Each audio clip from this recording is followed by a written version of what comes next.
You're watching Allied Services Friday Night Rivals, presented by Hazelton Honda.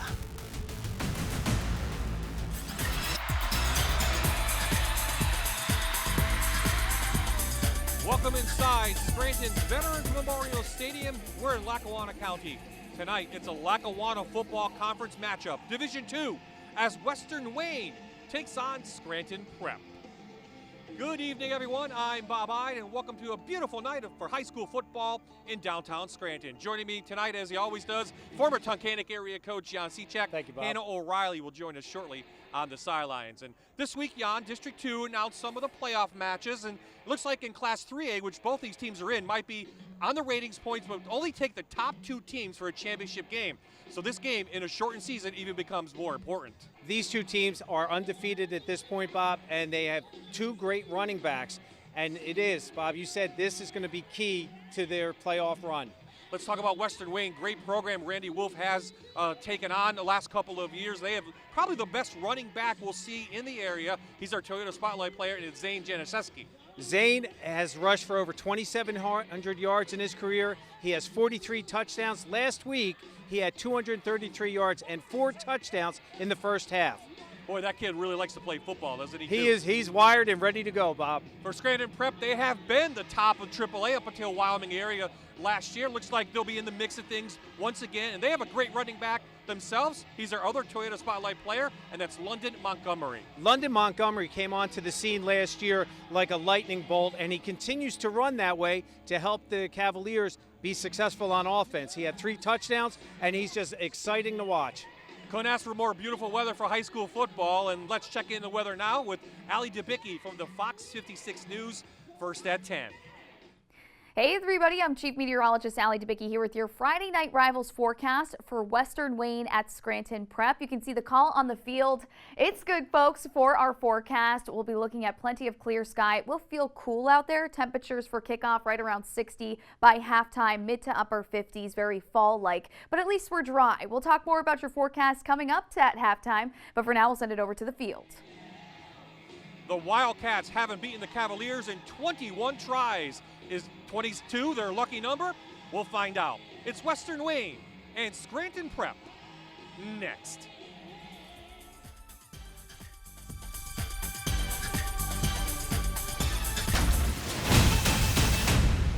You're watching Allied Services Friday Night Rivals on MyTV WQMY.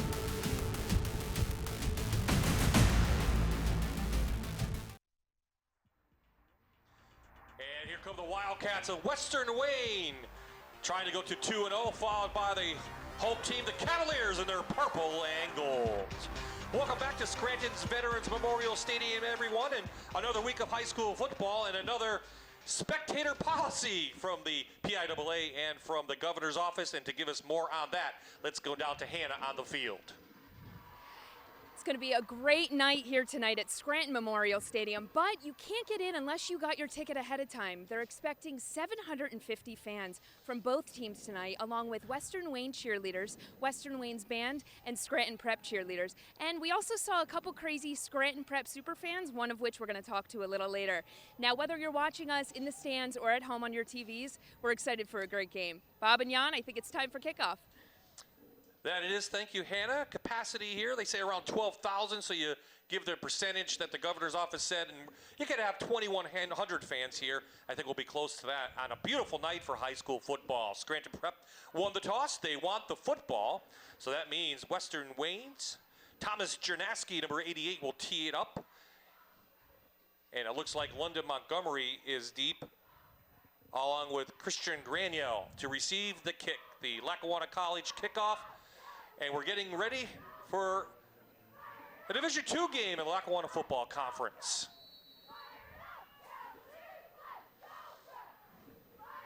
Both teams looking to remain undefeated. Squib kick taken by, looks like Montgomery from his 13. The speedy Montgomery is out in the open. Chernaski knocks him out of bounds, but a great return up to the 47.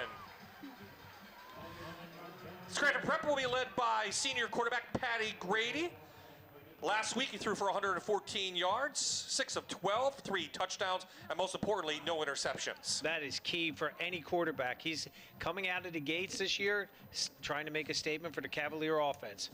Cavaliers put up 42 points last week in their win against Honesdale. Meanwhile, Western Wayne took care of West Scranton 35-7. See a balanced offense, and already we have our first flag of the game from Jason McDermott, our referee, and we didn't even get one playoff yet, Jan. Well, I'm wondering if it's 12 men on the field. Or a sideline warning early on. There is the there are the referees tonight.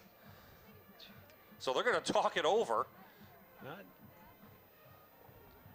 Well, I'm incorrect. There's not 12 men out there for the Wildcats. Not now. What I was going to say is the Cavaliers, they'll run a balanced attack. We'll see a lot of Montgomery, but Grady, he can throw the ball downfield. He certainly can, and Rossi's his favorite top. Dead ball, unsportsmanlike conduct. Western Wayne, 15-yard penalty, first down. Well, he didn't give a number, but boy, that's a huge mistake for the Wildcats. An unsportsmanlike conduct, and that will move the ball into Western Wayne territory to all the way to the 37-yard line. They had a great kickoff return. Now they have it even deeper in Western Wayne's red zone, almost in the red zone. That's tough for a team that's lost 21 in a row to the Cavaliers to give them this field position to begin the game. So Grady will be in the shotgun. Off the left-hand side, it's Montgomery for about 3. They just come up here with a motion. They go with the outside zone play. And again, Montgomery, he's got a great nose to get to that open spot. But the Wildcats did a nice job shutting that down right at the line of scrimmage. Western Wayne's defense gave up just 126 yards rushing to the Invaders last week, and only 7 points. It's a Wildcat team that wants to get off to a good start against Scranton Prep. Again, Montgomery trying to get a block, and he does, and he has a first down up into the 26-yard line, and that's a figure law first down for the Cavaliers. Scranton Prep coming back with their power sweep game. You see both those big offensive guards pulling and trapping the first men they see it, springing Montgomery for that first down.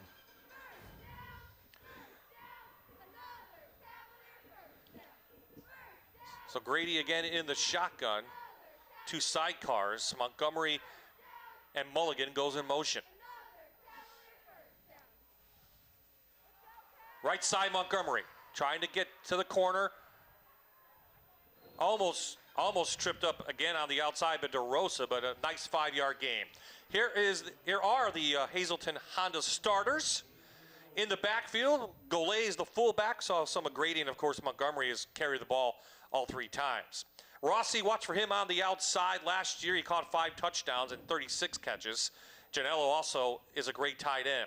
Up front, this is where there might be some weakness this year. No seniors, some injuries up front has forced some of the underclassmen to play on the offensive line, Jan.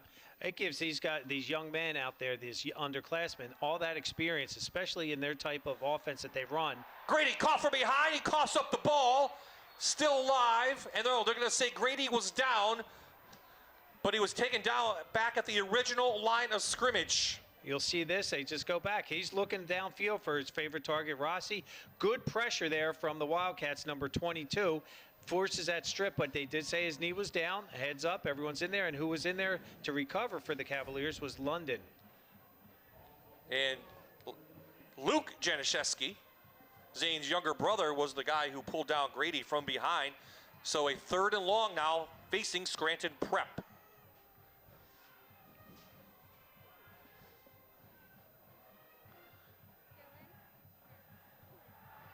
Grady with the time, floats one towards the end zone, and it's caught by Rossi. The 6'4" flanker pulls it in with those long arms, and it's a Hazleton Honda touchdown for the Cavaliers. This is a tremendous play by Grady looking downfield. London Montgomery was free right out of the gates, and he looks downfield. And Rossi, this free safety, number 15, that was Caden Brungard, was in great position, and Rossi just out-athleticized him for that touchdown. Flag down, the extra point is up and good, but we'll see what the flag is before we count the point. So Rossi took the ball away from Brungard. That's what helps when you're 6'4". Yeah. And a basketball player. And he's got they call ups. Dead ball, false start, 61, offense, retry.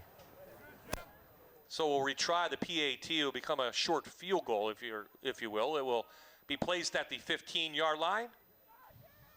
Chase Stevens is the kicker this year for Scranton Prep.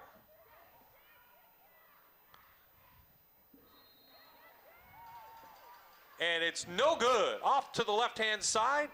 So it's 6-0, Scranton Prep.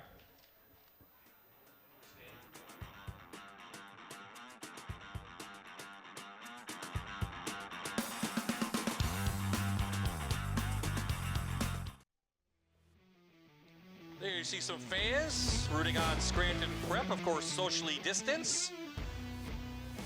2:17 off the clock. Scranton Prep leads 6-0 on a 37-yard drive in 5 plays. Robert Rossi with the one-handed catch in the end zone, and that's where we stand right now as Chase Stevens will tee it up for Scranton Prep. You give them a short field, you give them an easy advantage early on. Don't ever give Scranton Prep a short field because they will capitalize and make you pay for it. And on that last touchdown, Brungard, the free safety, waited. He was in great position, but he waited. He didn't attack the ball.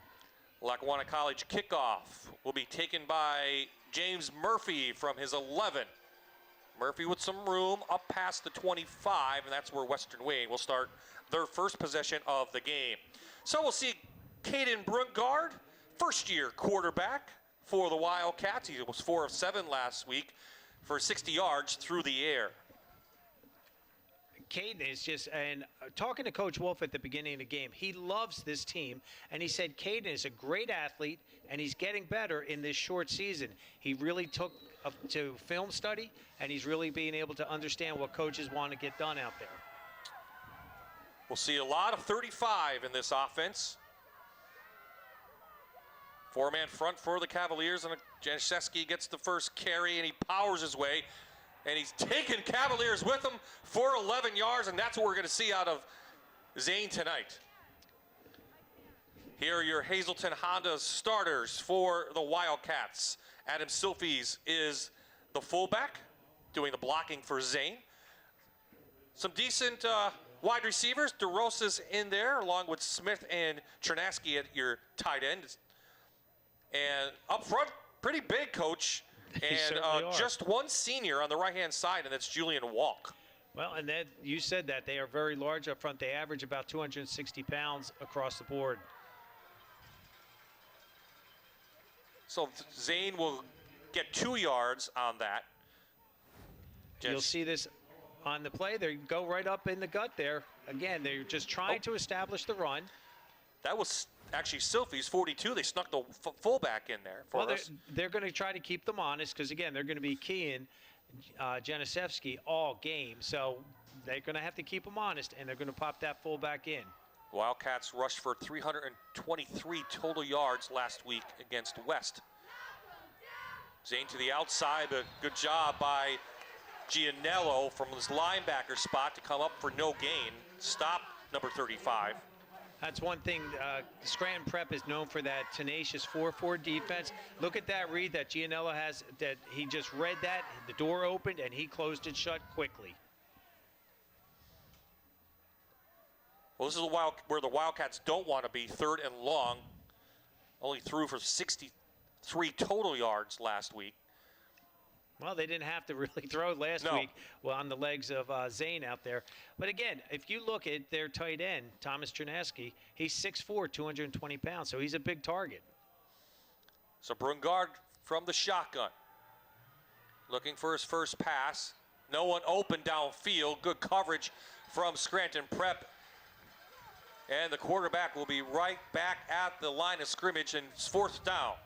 You'll see he's rolling, and you'll see Zane Januszewski. He's out there. He took on number 2 to hopefully chip block it to allow that, but the secondary of the Cavaliers had them covered like a blanket.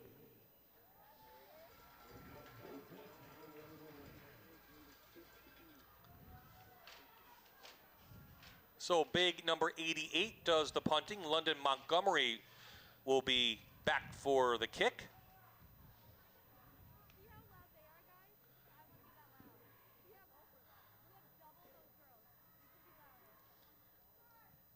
So Western Wayne had the ball for 1:20, and Montgomery is going to be hit by Luke Januszewski way before he could catch the ball. That's an obvious flag, and another mistake by the Wildcats. And that's tough because I know Coach Wolf wants to try to keep these kids' emotions in check, but they are kids, and they're excited, and he had a chance to light up London Montgomery, but he should have just pulled up a little bit, and then he had him in his sights. But again, great call. The officials are here for the kids' safety. I don't believe Montgomery signaled for a fair catch. No, there's no fair catch. But you have to give the returner a chance to catch the ball. So they'll place it right at the 22. Referee now will explain. Kick catch interference on the kicking team. Number 11, 15-yard foul from the end of the kick. First down, Scranton Prep. He said number 11, but I believe it was 22. 22. Yeah. Well, if you double 11, you get 22. Wow, that's two 15-yarders they've given Prep.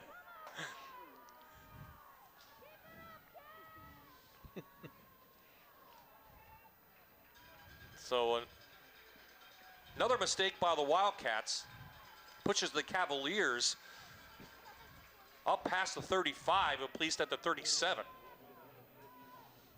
And that's where Scranton Prep will begin their second drive of the game.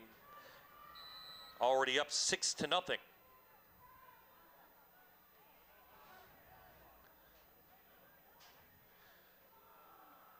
Montgomery this time met only a yard gain, and that was Luke again, Januszewski.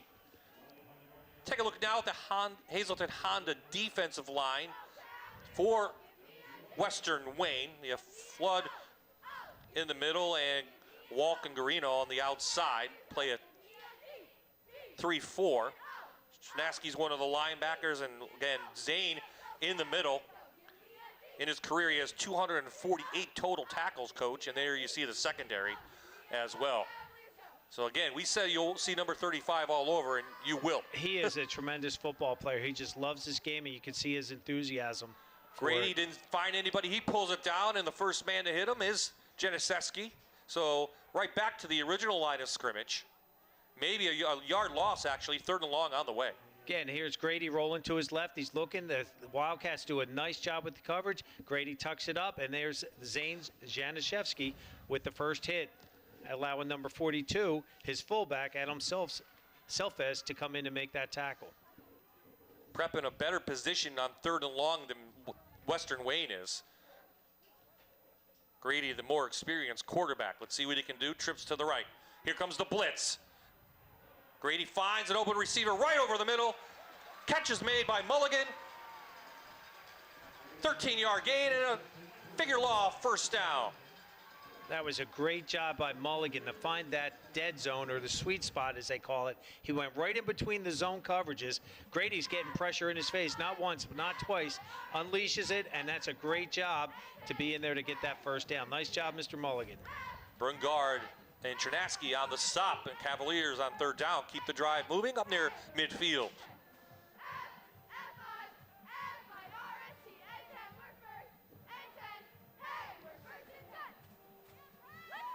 Montgomery to the left, finds a little gap, and Montgomery shoots through and almost pulled it out, but Brungard is there. But another big gain for number 7, give him 13. Here they go. Here comes that sweep again. Look at those two big boys coming down, lead blocking, and then London Montgomery finds that little crack in the opening and takes it. If he didn't get tripped up, he was definitely going to be in the end zone with his speed. With his speed and his elusiveness.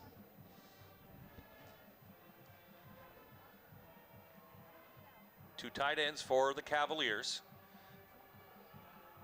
Montgomery, nowhere to go. Good defense. Shooting in was, looked like number 42. 42. Yeah, Sylphie's again.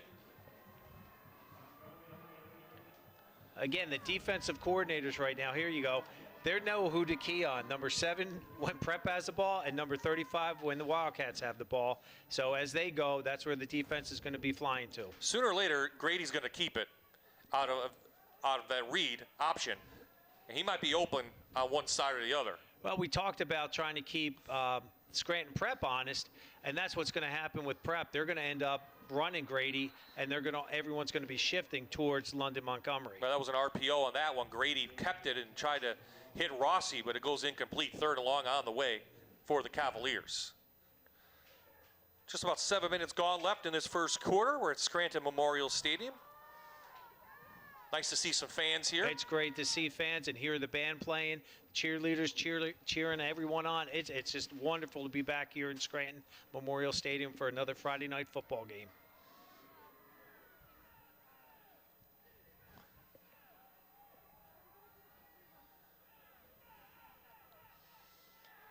Grady with plenty of time is going to lay it out. A wide open receiver is Mulligan, and it's a Hazleton Honda touchdown of 37 yards for Scranton Prep. And there was a big miscommunication on that. J.J. Murphy was out there with his hands like, who's supposed to pick him up? Grady, nice job. Great protection by that offensive line, and he was wide open. There was no one near him within 10 yards. That was a breakdown on the defensive secondary. And Max Mulligan capitalized on it. First touchdown of the season for Mulligan. Second one of the game for the Cavaliers, and we're only in the first quarter. No flags. Kick is up by Stevens, and this one is good. So with 5:05 remaining, 13-0 Scranton Prep. Let's take this one from the low angle, Coach.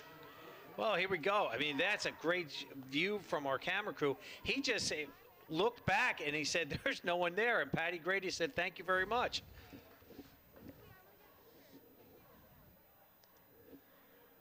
Again, some new players in the backfield, and let's take a look at the coaches for tonight. On the left-hand side, we have Randy Wolf, and on the right-hand side, Terry Gallagher. They're both in their 5th season. Gallagher 47-8 since taking over for Nick Donato. Randy Wolf building the program up there. It's 28-18 overall. But you know, the Wildcats are on the map now for football. They really have, and credit that to Coach Wolf and his staff and how they've molded this team. When I was coaching at Tunkhannock, I remember going to Western Wayne, and the same names are still propagating here and continuing to get better and build that program. The problem they have is they have to play this team that we're here tonight, Scranton Prep, who is well known for their tenacious defense, their grind-em-out offense, and unfortunately for the Wildcats, the last 21 outings have not been in their favor. Ryan McAndrew and Adam Kenny, 2 players for Scranton Prep who we will be talking about tonight, are injured. And they are returners from last year, so give credit to the Cavaliers for next man up mentality into this season. So now the Wildcats come back out after, you know, they held the ball for just over a minute. And 2 mistakes. One right after the opening kick, and then that one where they hit the punter. Definitely helped Scranton Prep. Now they're 2 drives. And Bob, you talked about making a short field, and one thing you never want to do, especially with the Scranton Prep offense, is give them a short field to work with.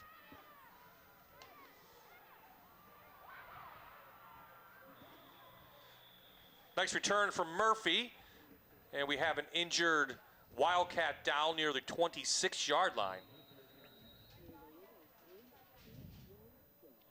Saturday means one thing, and that's college football. Tomorrow's Saturday college football on Fox is packed with a Big 12 doubleheader. First, the Texas Longhorns take on the Oklahoma Sooners. Then, Kansas State travels to TCU. Coverage begins at noon tomorrow on Fox 56.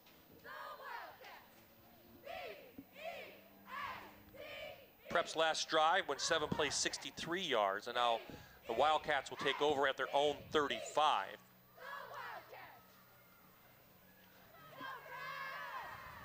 These two teams met twice last year, once in the regular season and once in the playoffs. Both won by the Cavaliers. No room for Januszewski, no gain on the play. Scranton Prep's normal 4-4 defense, what we've seen last week and this week, they're bringing one of the outside linebackers up to put a 5-man front up there.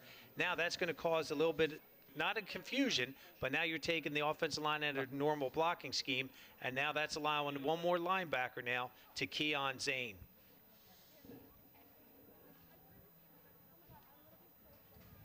Prep's defense only gave up 193 total yards last week to Honesdale. Did have an interception and 2 fumble recoveries in that game.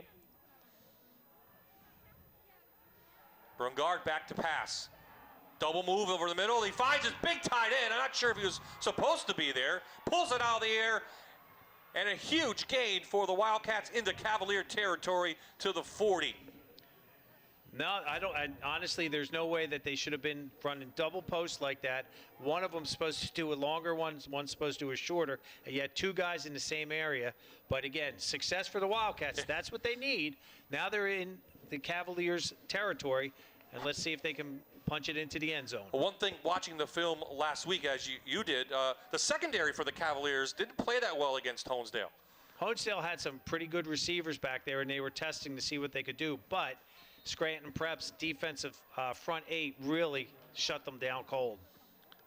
So this time the quarterback keeps it. Brungard, he's up for about 4. You'll see right here, he just does that RPO. He fakes the fullback. Again, forcing the Cavaliers to play assignment football, and they all converged on the fullback, and that allowed him to get that 4-yard gain. Christian Kohut, the junior, on the tackle. And both offensive lines, Bob, you mentioned it earlier, there's only one senior on both sides for Scranton Prep and the Wildcats.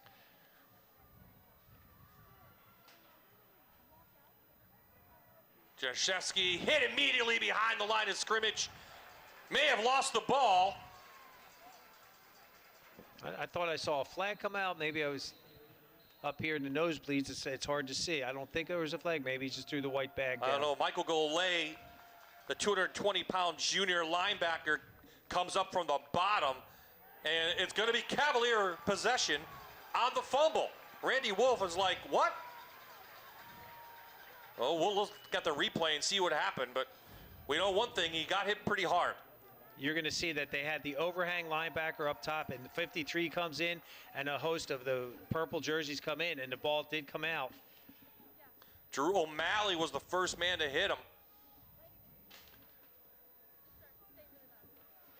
The 6'2", 230-pound junior caused the fumble. So another mistake from the Wildcats gives the Cavaliers the ball at their own 39.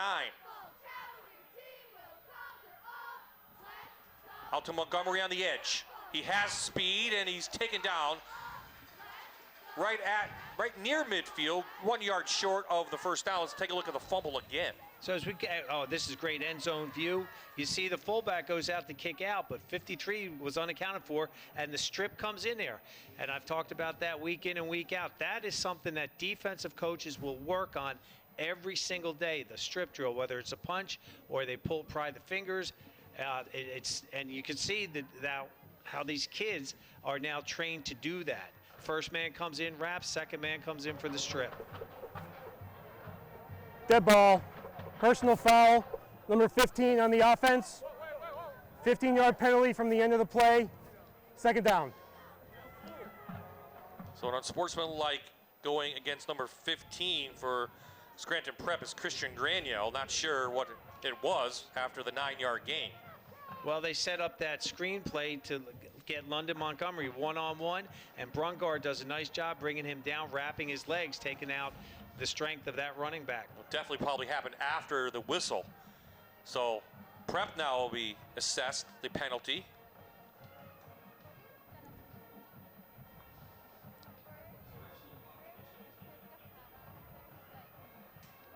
So that will cost Scranton Prep some yardage. all the way back to about the 35-yard line. But it was a first down after the play, so it'll be first down, Scranton Prep from the 34.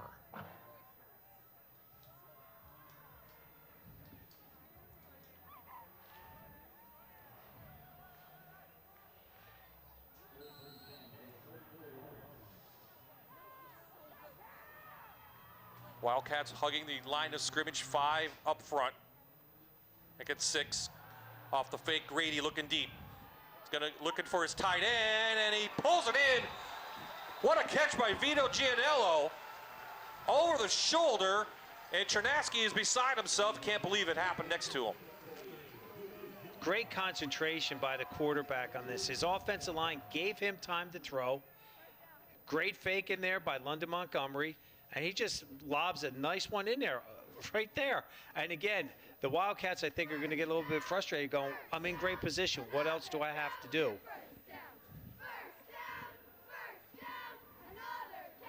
So after the big play, Prep now again in the Wildcat territory.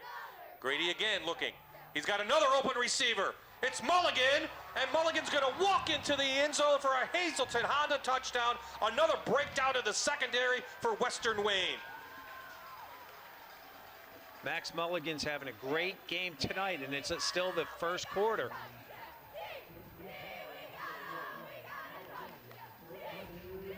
Here we go. You'll see Grady rolling to his right. He knew all the way where he was going, and why the secondary is having that breakdown. I really, from our angle, it's tough to tell what's going on. The defensive secondary coach for the Wildcats is going to be over there Xing and Owen, talking to his kids and making sure that these breakdowns stop. So the extra point is up and good, and in the first quarter, it's been all Cavaliers. They lead this one 20-0. Hannah's down on the sidelines with a special guest. Hi, Bob. So I just learned before the game that Scranton Prep doesn't have a band, so it really is up to Western Wayne to make sure this stadium is filled with school spirit. I'm joined by senior member Rhonda, I say this to all my seniors, you know, you almost didn't have your senior season, so how important is it that you get to play this year? It's so important. It's in fact like vital for us because it's my last year. So as even a drum major for the band, that just to have a performance and kind of have that last hurrah, it's even important down to the freshmen because it's their very first year. So it's important for all of us, and we're happy to be here and very thankful of our administration to keep us safe and make this possible. So speaking of staying safe, you know, the band is usually packed in the stands. You guys are shoulder to shoulder on the field. How is that looking a little different this year? Well, this year we're you know, safely distant. We have to wear masks, even players' masks, standing next to each other. But for the games, normally we would be, you know, shoulder to shoulder, like you said. We'd be screaming about the football players. If we scored a touchdown, ready to play. So even though we have to be far away more than normal, we still have our spirit, and we're still, you know, just going away happy. No, it definitely shows. Now, you even said to me off camera earlier that band isn't the only thing that you're involved in. Can you talk to me about what else you do in school and like how that's looking a little different because of coronavirus as well?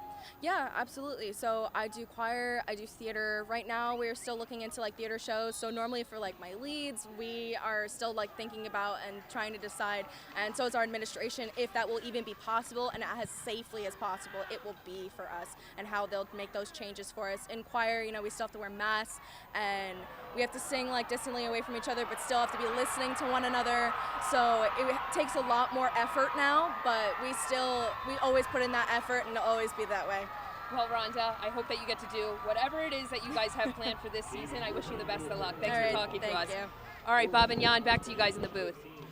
As you saw during the interview, a big return by Murphy on the kickoff gives the Wildcats the ball inside Cavalier territory. Here we see it again from his 11. And he hesitated, and that's actually a really heads-up play by that young man, because what the coverage team is doing, they're screaming down there, staying in their lanes, maintaining, and he just took his time, and he found that seam, and he burst it open. So let's see if the Wildcats can take advantage of the field position. Back to Januszewski off the right-hand side. Just powers his way up for about 4.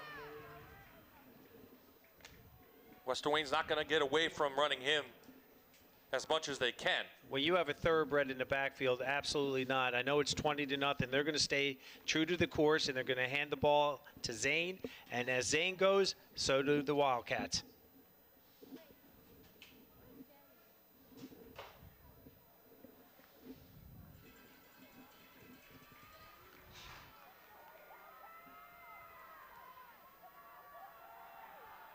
Brungard hit from behind, the ball's loose. And I think it's recovered by Januszewski. In the backfield. Boy, Western Wayne was lucky. I didn't see who it was. He came screaming off the edge. That's the outside linebacker, number 5. TJ Rogue. TJ Rogue. Again, I talked earlier about how they're mixing up that 4-4 defense. They're bringing an overhang player, and that pressure, no one accounted for him, and he hit him from the blind side. Western Wayne had to replace 22 seniors from last year's team, and it was easy last week against West Scranton. Not so much when you're playing a team like Scranton Prep and the experience they have. So Randy Wolf, with 22 seconds left in this quarter, is forced to call a timeout on 3rd down and 14 to go. A quick chance now to check out the Hazleton Honda starters for the Cavaliers, Williams, Burke, and Schnippes. And Schnippes is interesting, just a freshman. Of course, his brother played at Valley View for many years. There you see Gianello and Rogue on the outside, Golay and Durkin in the middle, and the secondary. Some experience back there with Rossi and Grady and Granio. I mean, you have Robert Rossi, the 6'4" safety back there. Patty Grady, who's played back there for a few years as the quarterback. Now he's being the quarterback in the secondary there. Christian Grinnell, he is just an athlete out there that does great job with the coverages. And his 5'8" stature is no way a measure of how tough that young man is.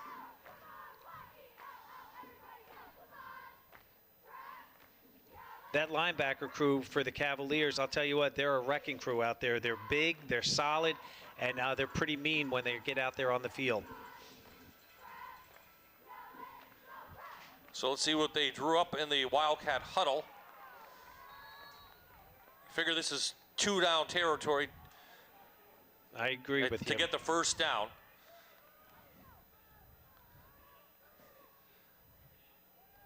Januszewski, a little bit of a gap, and he finds it. He takes advantage. Still on his feet.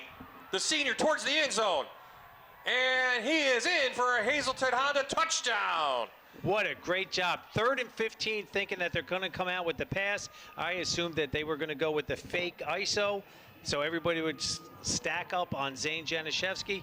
And what a tremendous job. Offensive line down block, fullback does a nice job picking up the linebacker, and Zane does what he does best, just runs hard, and he doesn't stop until he hits the end zone. Grady had his hands all over him, but he couldn't pull the big running back down. So the Wildcats take advantage of the good kick return, put their first touchdown on the board. Chernaski in for the extra point, and this one is high and through. So we're still in the first quarter. 20-7 is the score. Bob Ide and Jan Cichak. Glad you could join us on a beautiful night for high school football. Friday night rivals. There you see Randy Wolf. It's it's tough to come back with. You're replacing 22 seniors and the success they had over the last 2 or 3 years. But when you have 35 back, it helps. That makes it a little bit easier. But again, the way that Coach Wolf was saying, Randy Wolf was saying that this team, he loves these kids. They work extremely hard. I asked him, what was your game plan with the COVID-19? And he actually said he had to give the kids a few weeks off because it would be ludicrous to have 9 weeks of practice and no game. And the kids really responded well. They did a lot of things on their own in terms of film study. They were in the weight room. Obviously, social distancing. He said that they only had a few kids in there at a time to make sure that they met with the standards. And he knows that they're a young team. Zane is a great leader, and these kids are rising to the occasion to make that young man have a great senior year. And when I talked to Zane in the week, one of the things I asked him was, how badly do you want to be prepping?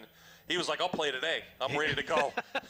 Bob, we saw, you pointed it out. I saw him. He's running back and forth through a 40-yard sprint to start. I mean, that's as soon as they got off the bus. He was ready at 5:30 to go over by the locker room. He was pacing back and forth. He was the first guy dressed, ready to go. So now the Wildcats will kick it off. Montgomery and Granio back at their 10 to receive. And now it's just a matter if the Wildcat defense can stop this offense from Prep that has 3 possessions and 3 scores. Well, and 2 of the touchdowns, Bob, have been on breakdowns in the secondary. Credit Prep for having great calls at that time. Patty Grady looking downfield, getting great protection. But the secondary coverage has got to be shored up. Squib kick looking to go out of bounds, but Granio just picks it up. And it did go out of bounds right before he picked it up. Till 12 seconds left in the first quarter. So this will give the Cavaliers again good field position. October is Jobtoberfest at Allied Services. Every Thursday in October, Allied Services hosts job counseling, hiring fairs, giveaways, and so much more.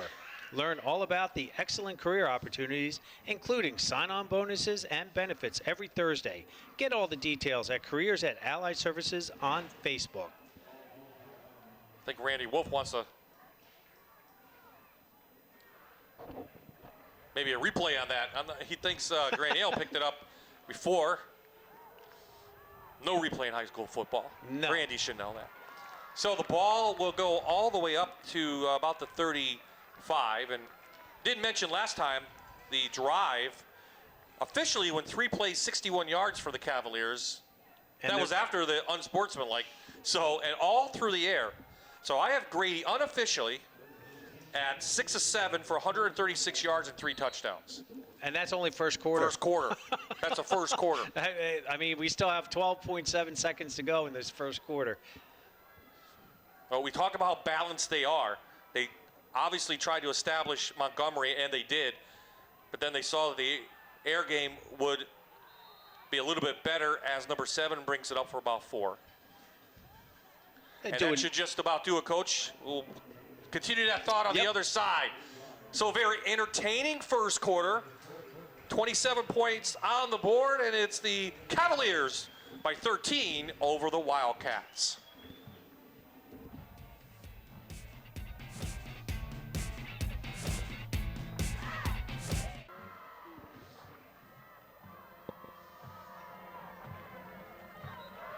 Everyone has a mask on, the Cavalier cheerleaders rooting their prep team on, and they're liking what they've seen so far. Up 20-7, and that's only 1 quarter in the books. So we begin the second quarter with the Cavaliers flipping sides, the ball at their own 38. Scored in all 3 of their possessions in the first quarter. There's the run. Grady keeps it this time, and Grady's into the secondary, past midfield,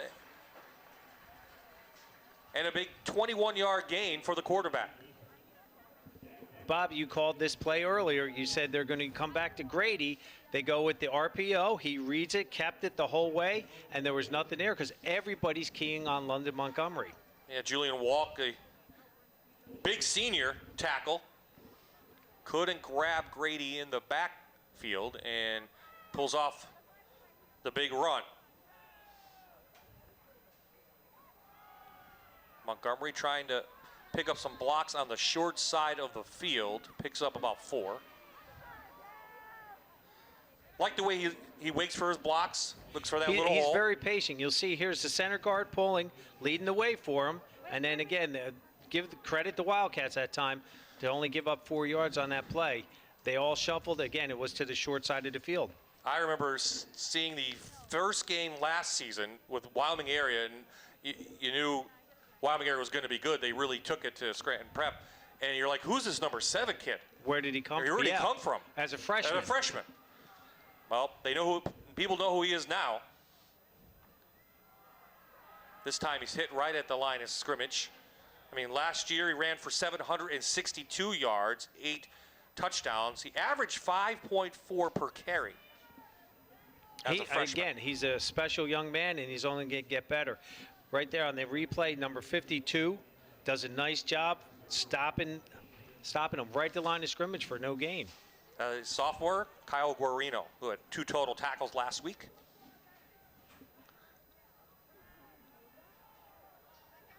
And it's interesting that the Wildcats are playing what they call a 3-4.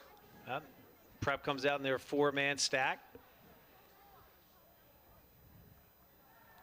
Grady looking to the left and is flushed out. We have a flag down. This may come back on a holding call after Grady gets near to the line to gain, about a yard short. But again, this looking like, and it is, a hold against Scranton Prep.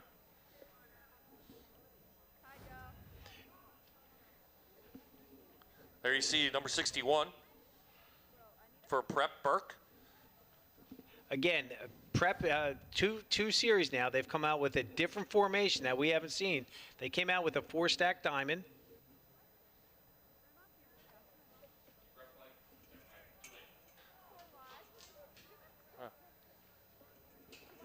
They put 4 receivers in a diamond formation on the right side. That time they had 4 of them stacked.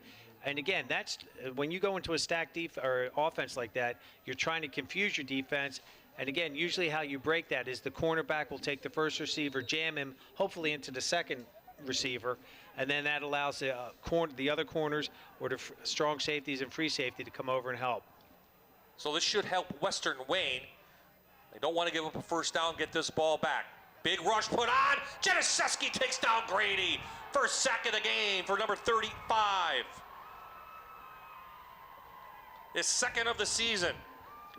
This time, there was a nice breakdown on the offensive line in terms of not picking Zane Januszewski up. He comes in what we call nosebleed and A-gap blitz, and they just couldn't get to him in time, and he drops it for that loss. And again, we talk about penalties, Bob, and how the mental aspect of this game goes, and the Cavaliers hurt themselves on this drive. Stevens with the punt. Here comes the big rush. He gets it off. Takes a big Cavalier bounce. And will die right at the 22.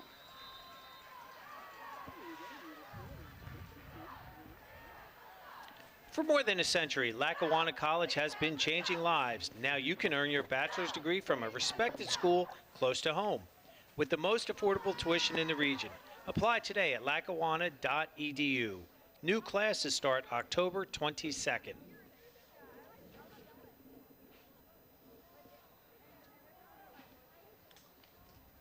The last year, the Cavaliers took care of the Wildcats 30-14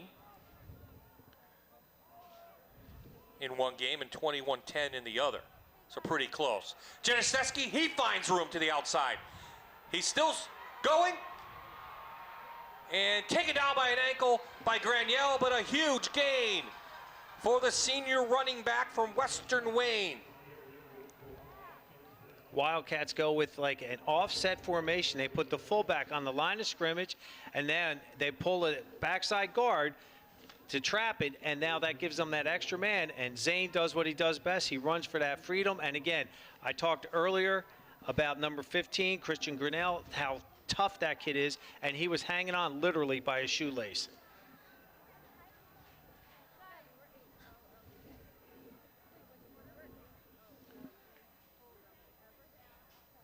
Brungar keeps it. He has room. Picks up a nice couple of blocks inside the 40 and a flag down.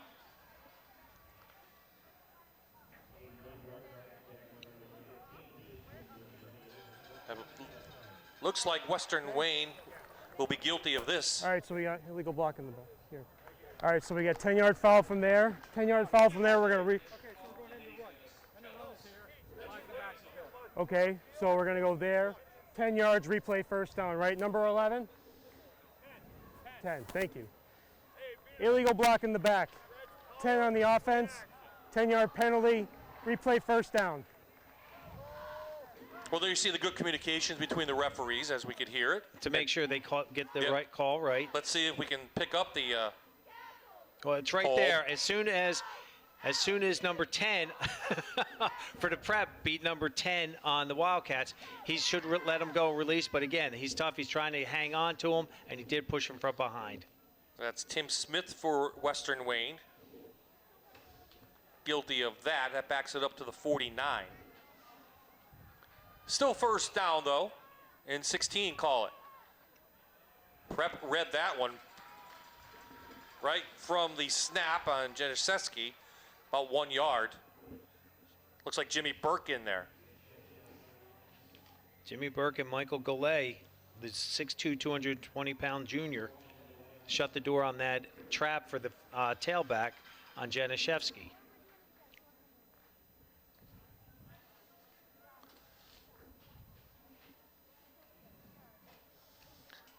Last year against the Cavaliers in the 2 games, Januszewski ran the ball in the regular season game 26 times for 121 yards. And then in the playoffs, he ran it 34 times for 172. So it's no secret what the Wildcats want to do. And do we have a timeout? I believe we have a Keystone College timeout called by Western Wayne.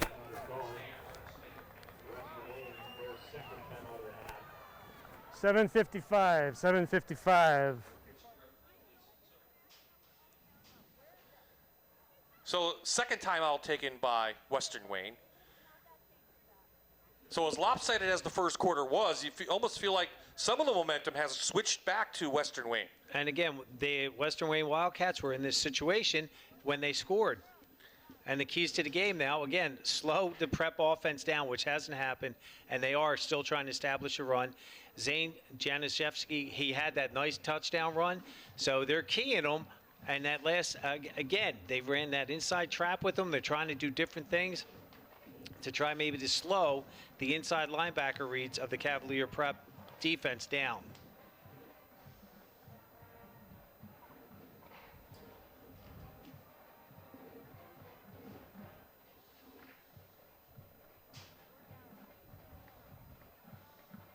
Prep will head to Mid-Valley next week. That's a little bit of a schedule change, as I think they were expected to play Abington Heights next week. And of course, the Comets backed out of playing this season due to the COVID-19. So they picked up Mid-Valley. Western Wayne will head to Honesdale. So Brungard with the fake, and he's chased on the outside. Finds room, and Brungard is in the open. To the corner goes the quarterback. A huge run by Caden Brungard, and they're inside the Allied Services red zone at the 17. This was one thing Coach Wolf said, that Brungard is a great athlete. Watch how he's rolling to his right on the bootleg. Number 2 has him in his sights. He stops, puts the brakes on, and again, he's avoiding tackles. Good ball security, switching his hands up, and does a nice job with the stiff arm right there to get out of bounds so he doesn't have to take a hit. Couple big runs now. The Wildcats are in business. Back to Januszewski.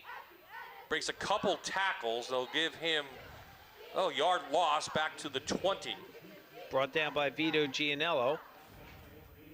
They go with this little power trap game up in here. They're pulling number 52. Kyle Garino, and the fullback is leading up through for Zane. And they just, again, that Prep defense, what they've always been known for is how fast they fly to the ball. Andrew Durkin was the first Cavalier to hit number 35, slow him down. But they'll continue to feed him the ball, and just like he did last possession, he'll break open. Brungard with tons of time back there. Keeps the ball, should have thrown it away, but that's just some inexperience. Taken down on the far side by Jimmy Burke. Well, the Prep secondary did a nice job covering the receivers. You'll see this right here. And again, Zane Januszewski, he does a nice counter step for the fake. Again, and there was nowhere. He had plenty of time to throw. And Bob, you hit the nail on the head with that one. He's going to learn, throw it away so you don't lose yardage. Donovan Williams was actually the Cavalier who took down the quarterback, so 3rd and long now facing Western Wayne. Really only cost them about 3 yards, but still. Well, you don't want to go backwards No. at any time, but you're right. 3 yards is better than an interception. Fake. Jump pass. Let's see, no flags down, trying to hit the big tight end at the 5. Graniel was the safety who covered him. And Chernesky, he wants a penalty, but there's no flags down, and 4th down now on the way for Western Wayne. Well, you'll see here, they go with the fake ISO. Again, they were hoping to pull the linebackers up, and what ended up happening was a little miscommunication, a little inexperience on the quarterback's part, throwing the ball long, and the receiver going short. We're going to set up for a 41-yard field goal for Thomas Chernesky. Straight on, low snap. Kick is long enough and no good. Came up just a bit short, so we'll take a quick timeout. 6:06 remaining in the half. Still 20-7, Scranton Prep.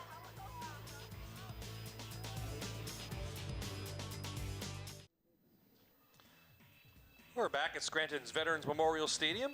Friday Night Rivals, bringing you Western Wayne and Scranton Prep. We're 6 minutes away from halftime. All the scoring was done in the first quarter, and it's 20-7, Scranton Prep. They have the ball at their own 20-yard line after the missed field goal. Montgomery ridden out of bounds, about 6 yards for number 7. Number 10, Tim Smith, comes up and makes first contact on that and allowed the rest, number 24, to make the tackle out of bounds. One thing that they're going to have to not do with London Montgomery is plant your feet, wait for him to come to you, because he's going to juke you, and you're going to hear like ESPN sounds like whoop. There he goes.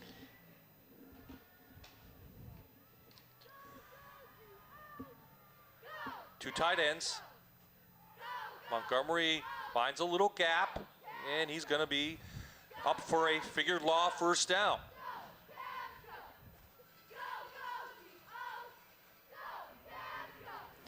This is a great job by the offensive line. Search that double team from number 60, 52. They pushed number 67 of the Wildcats back into his tackle, which then forced that domino effect into the linebacker. And London Montgomery found that 6-yard gain for the first down. Scranton Prep has not called a timeout yet in the game. They have 3 left. Montgomery bounces to the outside, 3 yards for him, and Prep content just to take this down to a ground game after Patty Grady put up a good first quarter. Here comes counter trade. Left guard, left tackle, pulling. Right side blocks down. They want the big boys coming down. And again, Zane's brother on that one does a nice job. Luke Janishevsky comes down and makes that nice tackle. Young Cavalier offensive line doing a nice job tonight. We talk about game 2. You know, your biggest gains right now, and that's what both coaches are really looking to see, how these offensive lines are gelling. Montgomery hits the hole fast, and suddenly he's up just short of the line to gain, a yard to go. Luke Janishevsky on the first hit again. I keep talking about him. He's got great instincts, great read, pushes off of the block, and gets right up in there with great assistance by number 24, J.J. Murphy.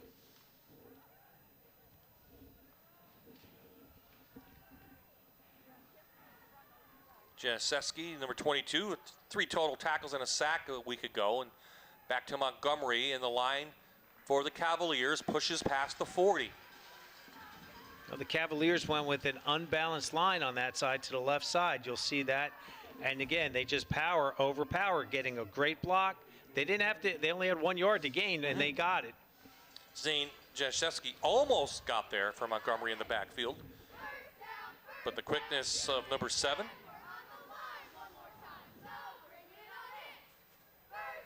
Prep just going to work a little bit of the clock now.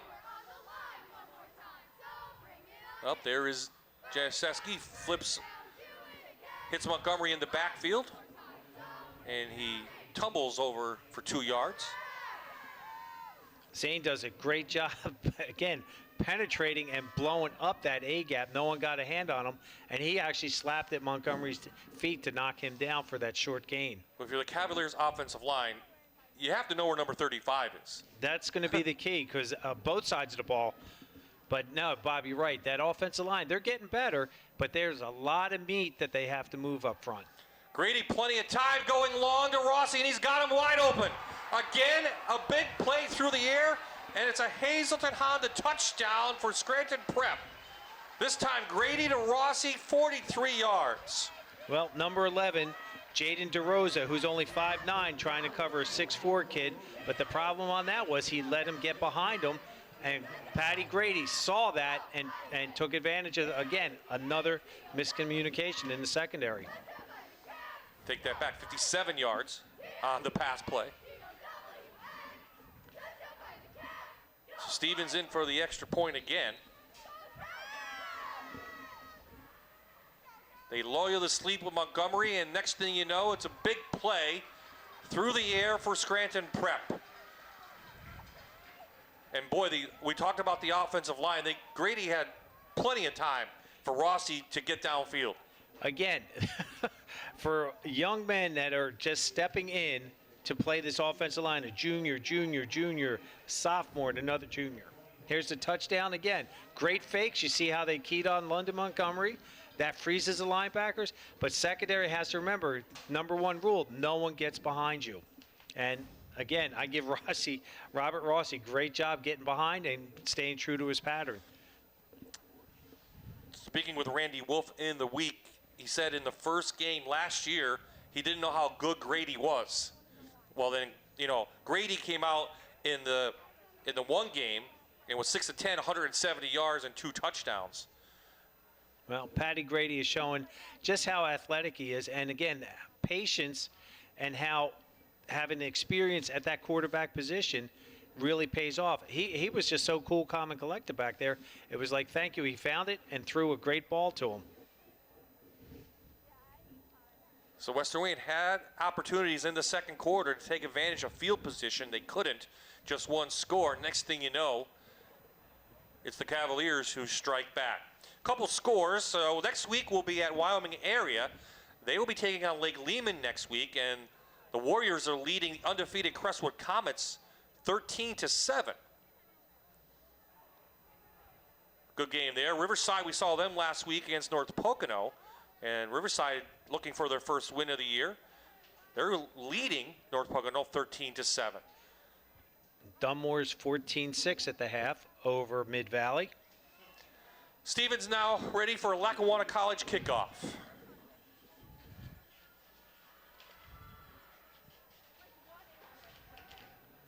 High kick, Januszewski from his 15. Excuse me, that's Murphy with number 24. Murphy with a nice gain up to the 34, and that's where Western Wayne will take over. When a Silicon Valley pioneer discovers one of his artificial intelligence creations might spell doom for humankind, he joins forces with the FBI to shut it down. The newest hit on TV is called Next, Tuesday at 9, only on Fox 56. Jan and I are not sleeping here, but we will be back tomorrow for the Battle of the Bell as West Scranton takes on Scranton. 2 p.m. is kickoff. That's what time we'll be on the air. Brungard, the fake, and Cavaliers read it right from the outset. A big hit in the backfield. TJ Rogue was the first Scranton Prep player there. And a loss of 7. They go with the fake. You see that they were trying to get the number 42. They were trying to get that screen set up, but the Cavalier defense sniffed that out.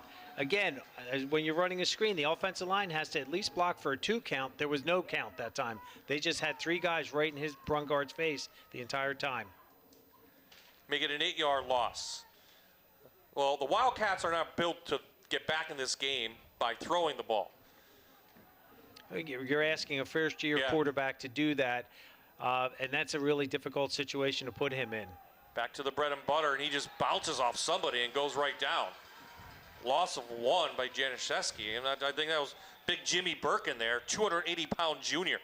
I also saw number 72, Christian Kohut, another big junior in there. They go with that long trap play, and again, he just ends up. And Zane's getting a little frustrated, and he's going to just have to pull these young guys up and say, look, we just have to do it a little bit better. Take your time. You know you can do it.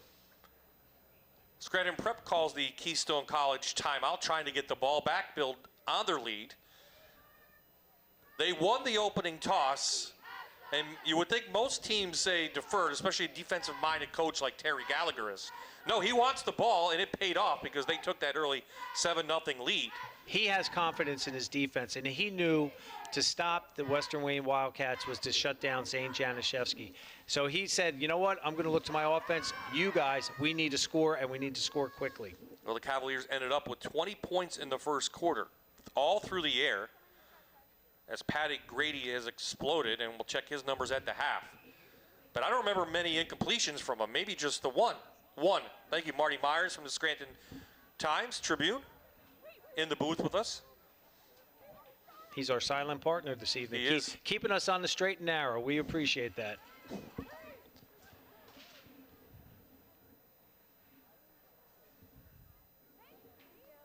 So now Western Wayne on 3rd and long. One thing they don't want to do is turn the ball over. Well, last time we saw a 3rd and long, we saw Zane Janishevsky break a 37-yard one for a touchdown. Right now, they just need 16 yards to get a first down. Brungard, here comes the blitz. They're going to get a screen to Janishevsky, and a great call because he is in the open. Can he be caught by Graniel?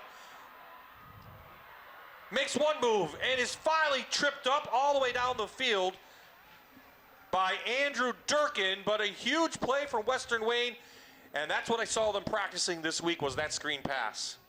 Again, one way to counter a lot of pressure in a blitzing defense is to go with this quick screen game, and they did. And when you have Zane Janishevsky back there to be able to do these kinds of things and show his athleticism, that is tremendous. Nice job by number 6 of Scranton Prep to hawk him down. Andrew Durkin hawk him down from behind. Allied Services red zone for the first time tonight for the Wildcats. Should say second time. First time, they had a couple penalties, and Janishevsky close to the end zone where they can mark him down. Inside the 5.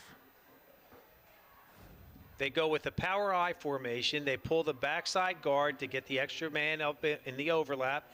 And again, Zane just squirts in there, does a nice job getting him down to the 3-yard line. Huge confidence boost if the Wildcats can get this one in, because they will get the ball to begin the second half. So we know how aggressive the Scranton Prep defense is, and it cost them on that play on the 3rd and 16. Can the Wildcats take advantage?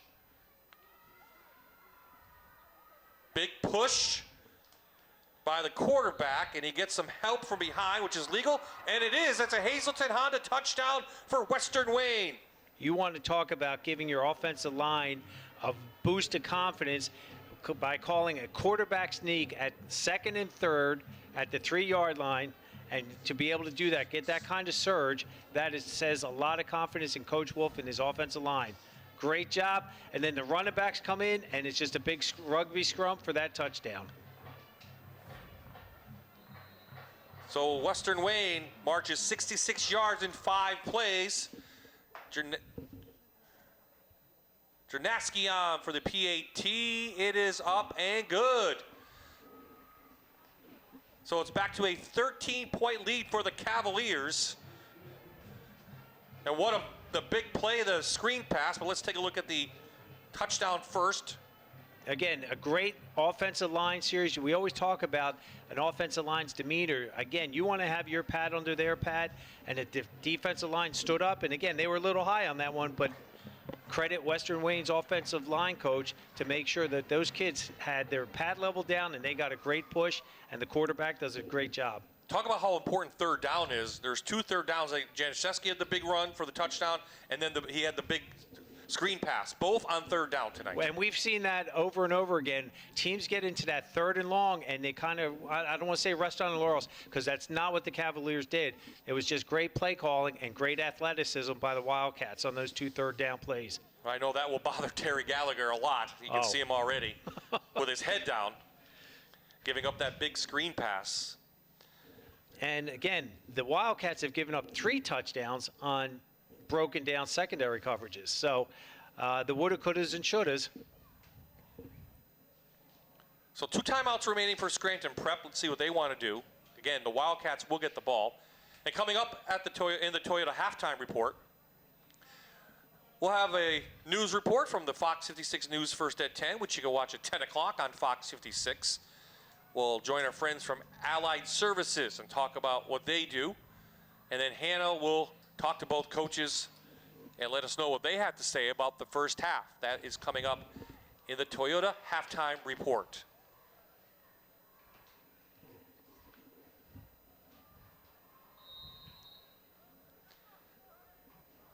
So Janaski again with the Lackawanna College kickoff. This one's a low squibbler. It's from Graniel from his 19. He has some speed and gets to the outside. And the senior with a nice gain past the 45. Let's see where they mark him. At the 47, and that's where Scranton Prep will take over.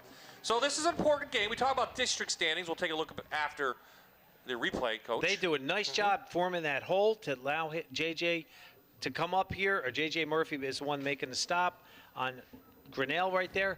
And that opens up with kickoff returns. It's going to open up super quick, and you have to be through there even quicker. Bob, you were saying about the playoff implications. Well, we'll take a look at the division standings. If we have chance, if not, we'll do it in the second half. So Grady in the shotgun. He has time. The passing game has been really good tonight. Rossi steps out of bounds, but it's a nice gain of about 13. And here is the division as it is right now. Valley View playing their first game tonight and winning. West plays Scranton tomorrow. And again, Western Wayne and Scranton Prep, both AAA in District 2. We'll start looking at those next week and the rating points because that's how important this will become.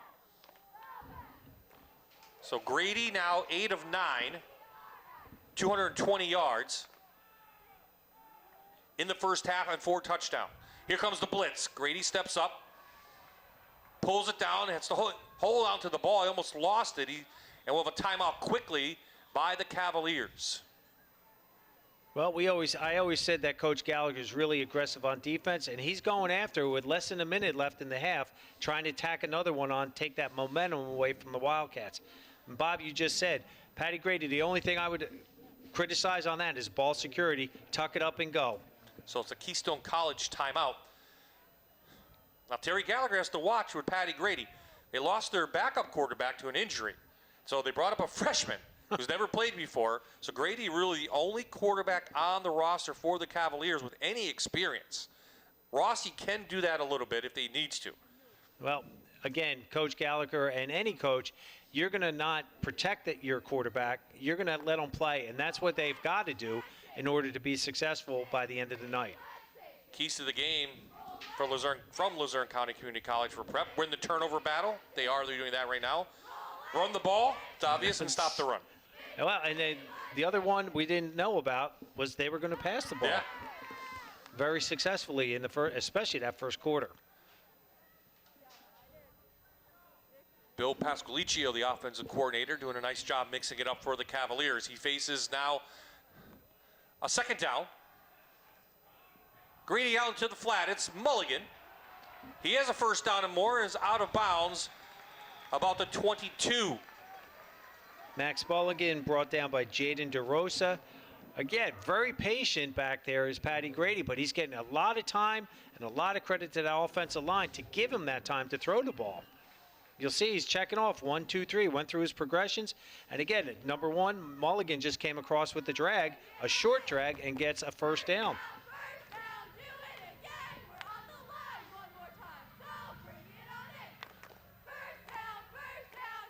Chase Stevens is the place kicker. He has a decent arm. Grady pulls it down, and he looks to the end zone, and boy, Mulligan was wide open. Good job at Brungard to come over and break it up. He almost picked it off, too. Caden Brungard did a nice job sniffing that out. He was very patient in the end zone and breaks right at the proper time. As a quarterback, he knows when to do that. You'll see that right there. He comes right across. Max Mulligan, again, keeps sneaking there and getting into that dead zone that I talk about all the time, in between the secondary coverage, and he sits down there and he's finding himself open. Looks like Prep will go to the air. Here comes the blitz right up the middle. They pick it up. Grady's flushed, throws the ball, and just high. Robert Rossi. I was more worried if he was past the line of scrimmage. He was not. The Wildcats were playing a cover 2 defense that time. Both corners were up, and then they have a free safety, strong safety. And again, what really would hurt them if they run the double post on that, a post corner, I should say, excuse me. Nice job of coverage out by the secondary. They did a nice job attacking that. Trips go to the left. Gianello is the tight end on the right side of the offensive line. Watch for him. Grady with time. To the end zone. And the long arms of Robert Rossi does it again. Takes it out of midair, and it's a Hazelton Honda touchdown for the Cavaliers. Well, we talk about 5'10 versus 6'4. And again, that coverage matchup is killing the Wildcats right now.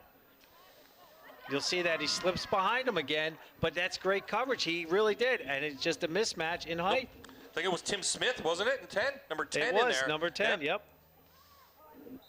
Stevens out for the extra point, and it didn't take long for the Cavaliers to react to the touchdown from the Wildcats, and this one's going to stop for something.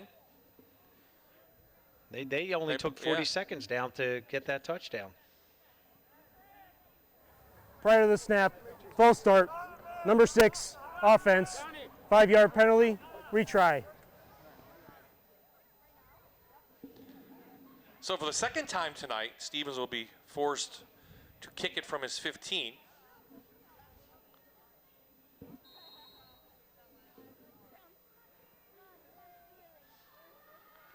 Grady the holder. Kick is up, and it is good. So 6 plays, 53 yards, and as Coach said, just under 40 seconds. 40 seconds. It's the Grady to Rossi once again.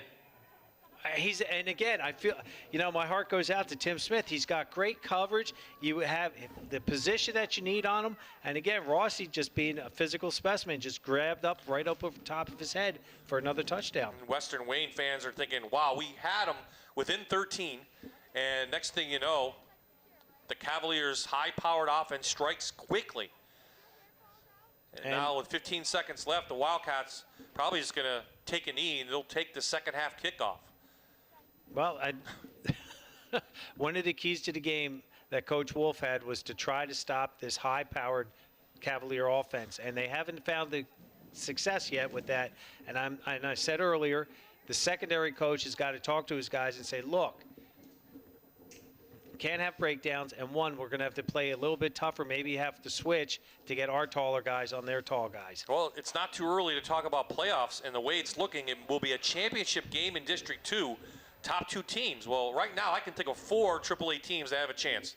Prep, Lakeland, Lake Lehman, and Wyoming area. And it's going to be a great time up here for Northeast Pennsylvania in representation in AAA football. Now, Lakeland and Prep do not play each other this year because of the shortened schedule. And we'll have Lake Lehman and Wyoming area next week. Wyoming area, Lake Lehman actually takes on Holy Redeemer tomorrow. Well, that'll be a good tune-up game. I'm sure Coach Randy down there at Wyoming area, I know he's going to have his first teamers in there, get them the reps they need, and then allow that younger crew that he has to get that playing experience, so for that next man up mentality that they're ready to go in case there is any injuries. Warriors are, of course, the defending state champions in AAA.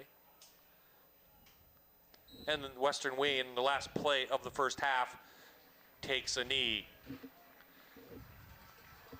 So we had a lot of excitement in that first half. 34 points on the board for the Cavaliers. Just 14 for Western Wayne. The Wildcats get the second half touchdown. That's where we're at right now at the half. Coming up, the Toyota halftime report here on MyTV, WQMY.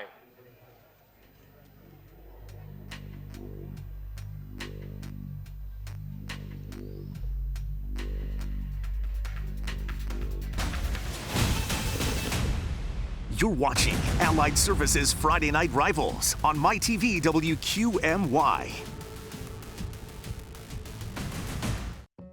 It's halftime here at Friday Night Rivals, and we have stopped by Allied Services to talk to CEO and President Bill Conboy. Bill, thanks for joining us. Thank you, Hannah. Now, Allied Services, you guys are a big name in the community. You're one of the top employers in this area. Can you explain to some of our viewers who might not know, what is Allied Services? Yes, I can. Thank you very much.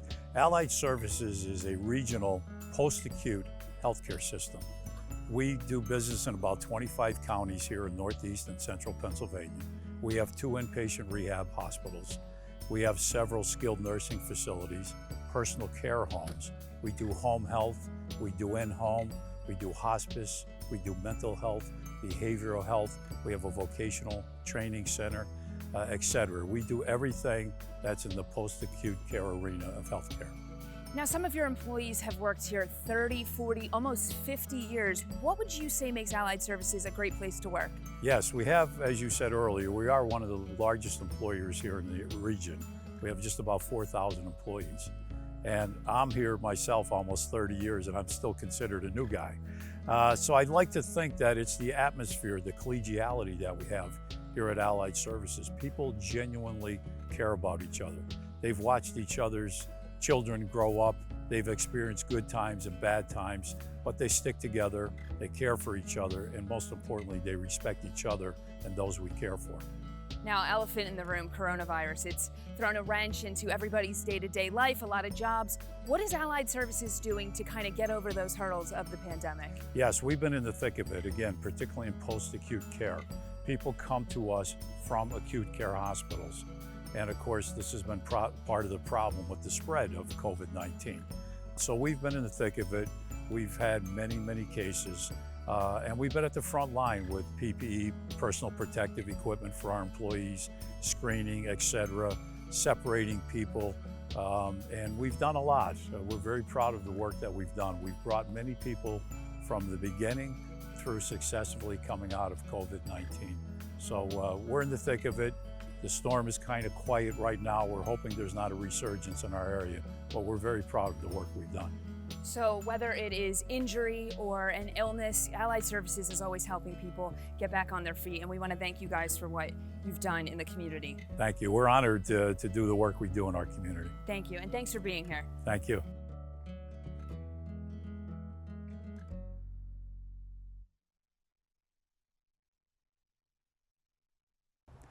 I'm Bill Conboy, President of Allied Services. During these particularly challenging times, we're pleased to continue our support of high school athletes and high school athletic programs throughout the communities we serve. We also honor our employees and all frontline workers who have held the line and stayed the course throughout this pandemic. Thank you. And on behalf of Allied Services, we're happy to present Scranton Prep with a check for $250. Tonight, taking the big check is the athletic director from Scranton Prep, Scott Gower, and we thank them for allowing us to televise the home opener for the Cavaliers here tonight. He's John, I'm Bob. We're enjoying a, great offensive game for Scranton Prep. Western Wayne has held their own, and back and forth. Opening first quarter, though, 27 points up on the board, and really started looking like a shootout early on. And I'll tell you what, I didn't expect to see 4 threats from the Scranton Prep offense tonight. I thought it was just going to be London Montgomery. Patty Grady, 5 touchdowns tonight in the air. Who knew that it was going to be air prep tonight? Yeah, he's 10 of 13 for 258 yards, some career numbers for him. So let's take a look at the highlights right from the outset. Prep got it going after a penalty from Western Wayne, gave him good field position, and one-handed grab from Rossi, maybe the catch of the year. That was incredible. Again, great time for the offensive line. Here comes the second touchdown to Max Mulligan on a blown coverage. And again, Max Mulligan's having a great night also. He has 2 touchdowns, and here comes number 2 right now. Again, they throw it right down the sideline. Does a nice job on that fade pattern, getting up the sideline for the touchdown. But again, when you have Zane Janishevsky in the backfield, 3rd and long, he breaks a nice 37-yard touchdown to rein the Cavaliers back a little bit. And the Cavaliers now come back and they answer the call right now to guess who? The 6'4" receiver, Mr. Rossi, again for his second touchdown of the evening. But we're still in the first half. We're not done. And now the quarterback, Brungard, does a nice job with the quarterback sneak for a 3-yard touchdown.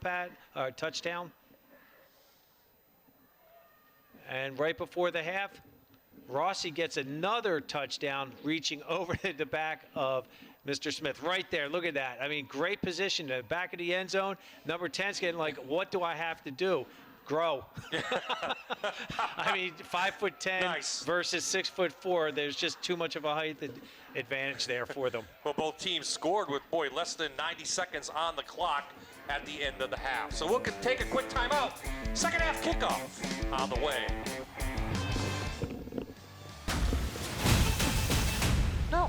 You're watching Allied Services Friday Night Rivals on MyTV WQMY.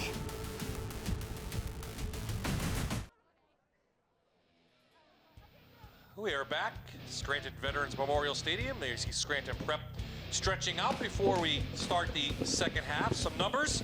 Talked about Patty Grady, coach, and Max Mulligan has 2 touchdowns. Robert Rossi has 4 catches for 118 yards. Jane Janisewski, 11 carries for 80 yards himself. So some division standings right now. Wallenpaupack's 1-0. Excuse me, 0-1. Delaware Valley, should say, is 1-0, and Scranton's 0-1.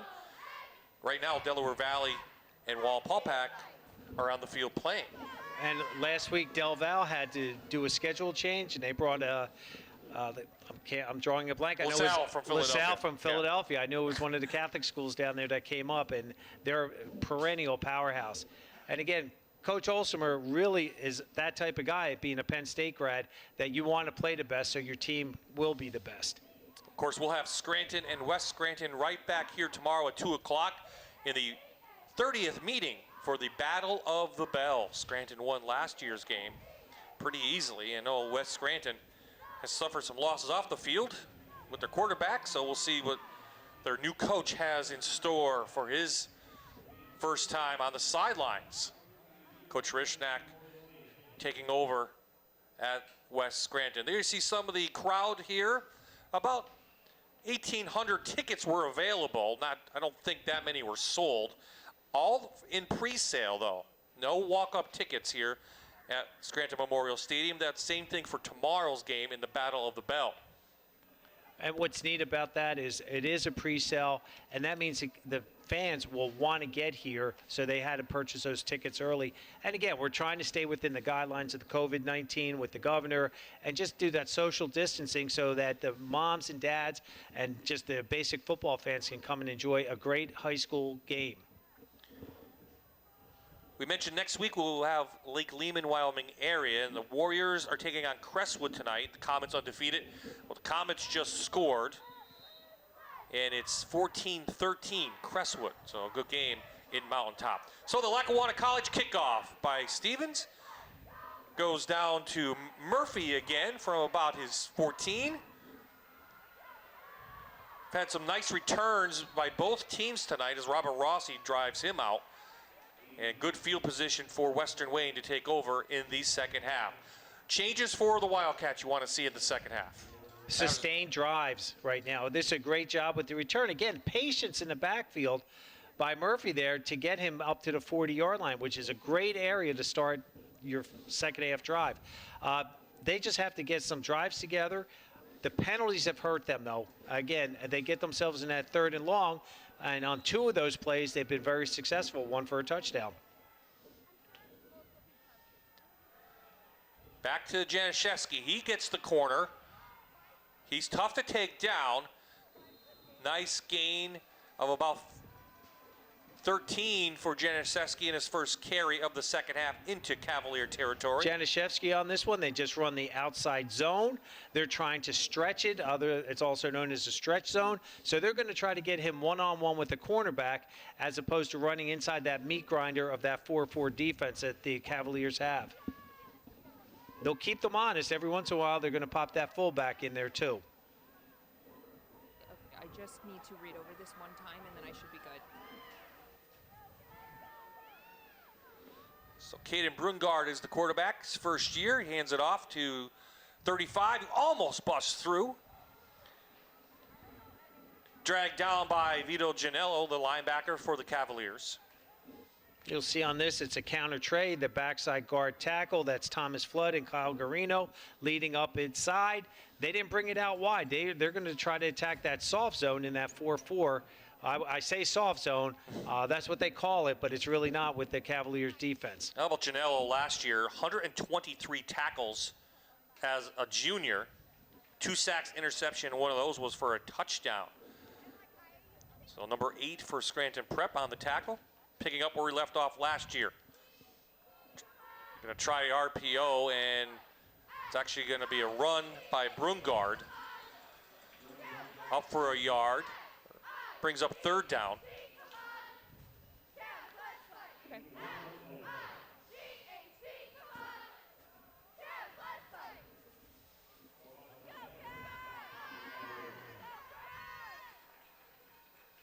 Randy Wolf sporting the shorts tonight.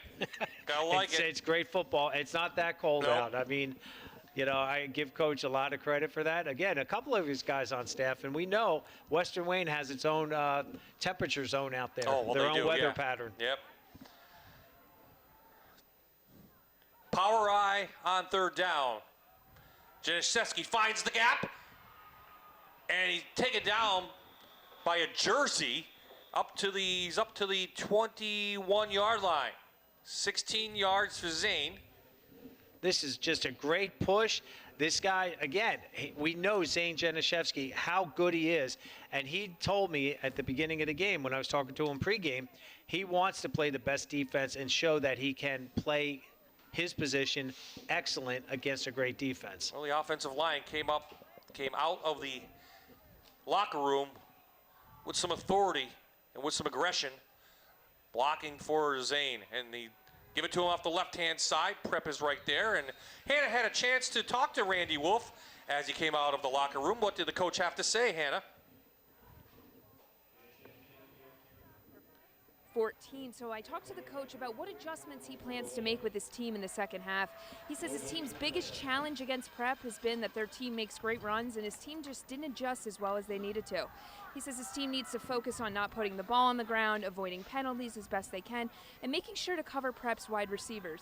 Now, he does commend Prep on being a great football team, but still expects his quarterbacks to step up and lead the team to a win. So Bob and Jan, we'll see if that happens. Good job, Hannah. On the run, Brungard runs over Durkin. Wow. And we mean ran over him. Caden Brungard on that. He lowered the boom. He sees that as quarterback. He was looking downfield, nothing there. Again, he's gaining that experience. And watch this. Boom. He covered ball security, put his shoulders down, and knocked a couple Cavaliers down in the process. Michael Golay there on the tackle, the junior. But nice drive to open up the 3rd quarter for Western Wayne. Trailing by 20. Back to the power eye they go on 3rd down. They're inside the Allied Services red zone. Janishevsky with a hole, and Rossi's lucky he brought him down. 1st and goal, Western Wayne. Scranton Prep's defensive line is right now, they are packing that line of scrimmage.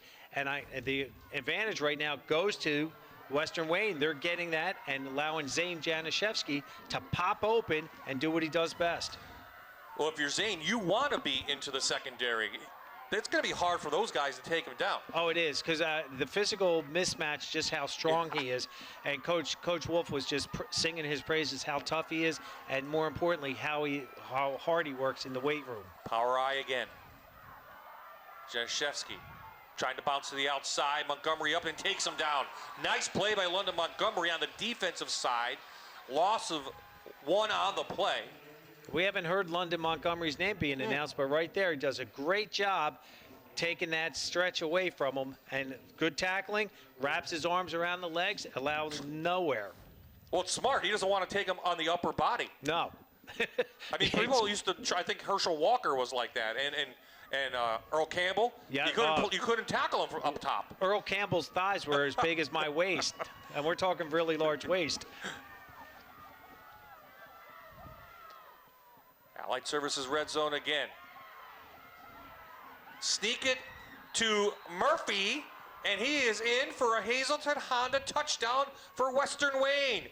J.J. Murphy, first touchdown of the season. This is a great call. Again, great job, Coach Wolf, with this one to get that in there. You're going to see everybody, that power eye, everyone's expecting Zane, and Zane does a nice job lead blocking to allow him for that touchdown. That was a nice call, nice job. And more importantly, Bob, they almost took, well, they took 5 minutes and 17 seconds off the clock. PAT is up and through. So Western Wayne trying to make a game of it. 6:43 left in the third. We'll be right back.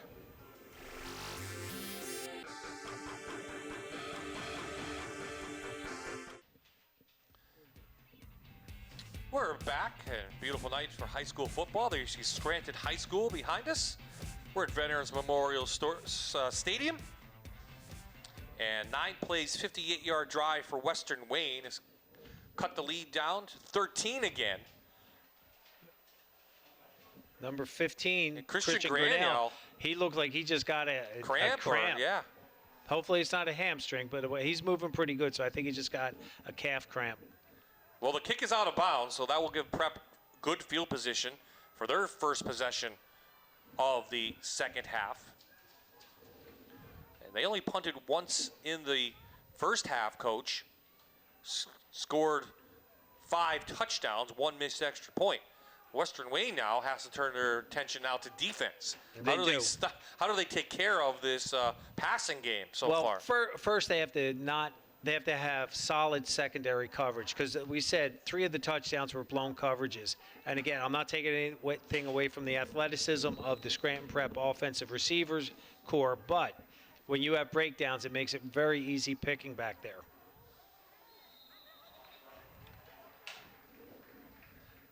A lot of penalties tonight. It's game 2 for these guys, even though it's, in October. It's that week 1 to week 2. How are we progressing? There's still going to be that. Offsides, 67 defense, 5-yard penalty, still first down. I would think that kills a coach. It's upsetting, especially when it's a defensive lineman and you're lined up over the ball. Over the ball.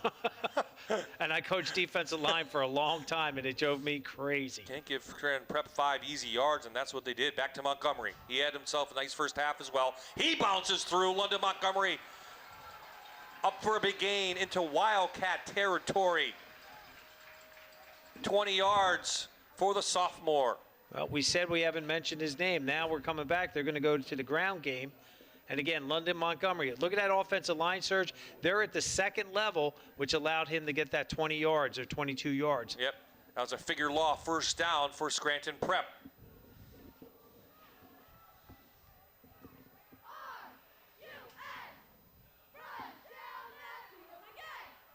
Little move in the backfield for Montgomery. Gets to the hole and bounces up for about 8. What was really neat to see London Montgomery do on that was a zone play to the left side. It wasn't there. He did that LaShawn McCoy, that jump step, that lateral jump step, and cut back to the right to gain 8 yards on that.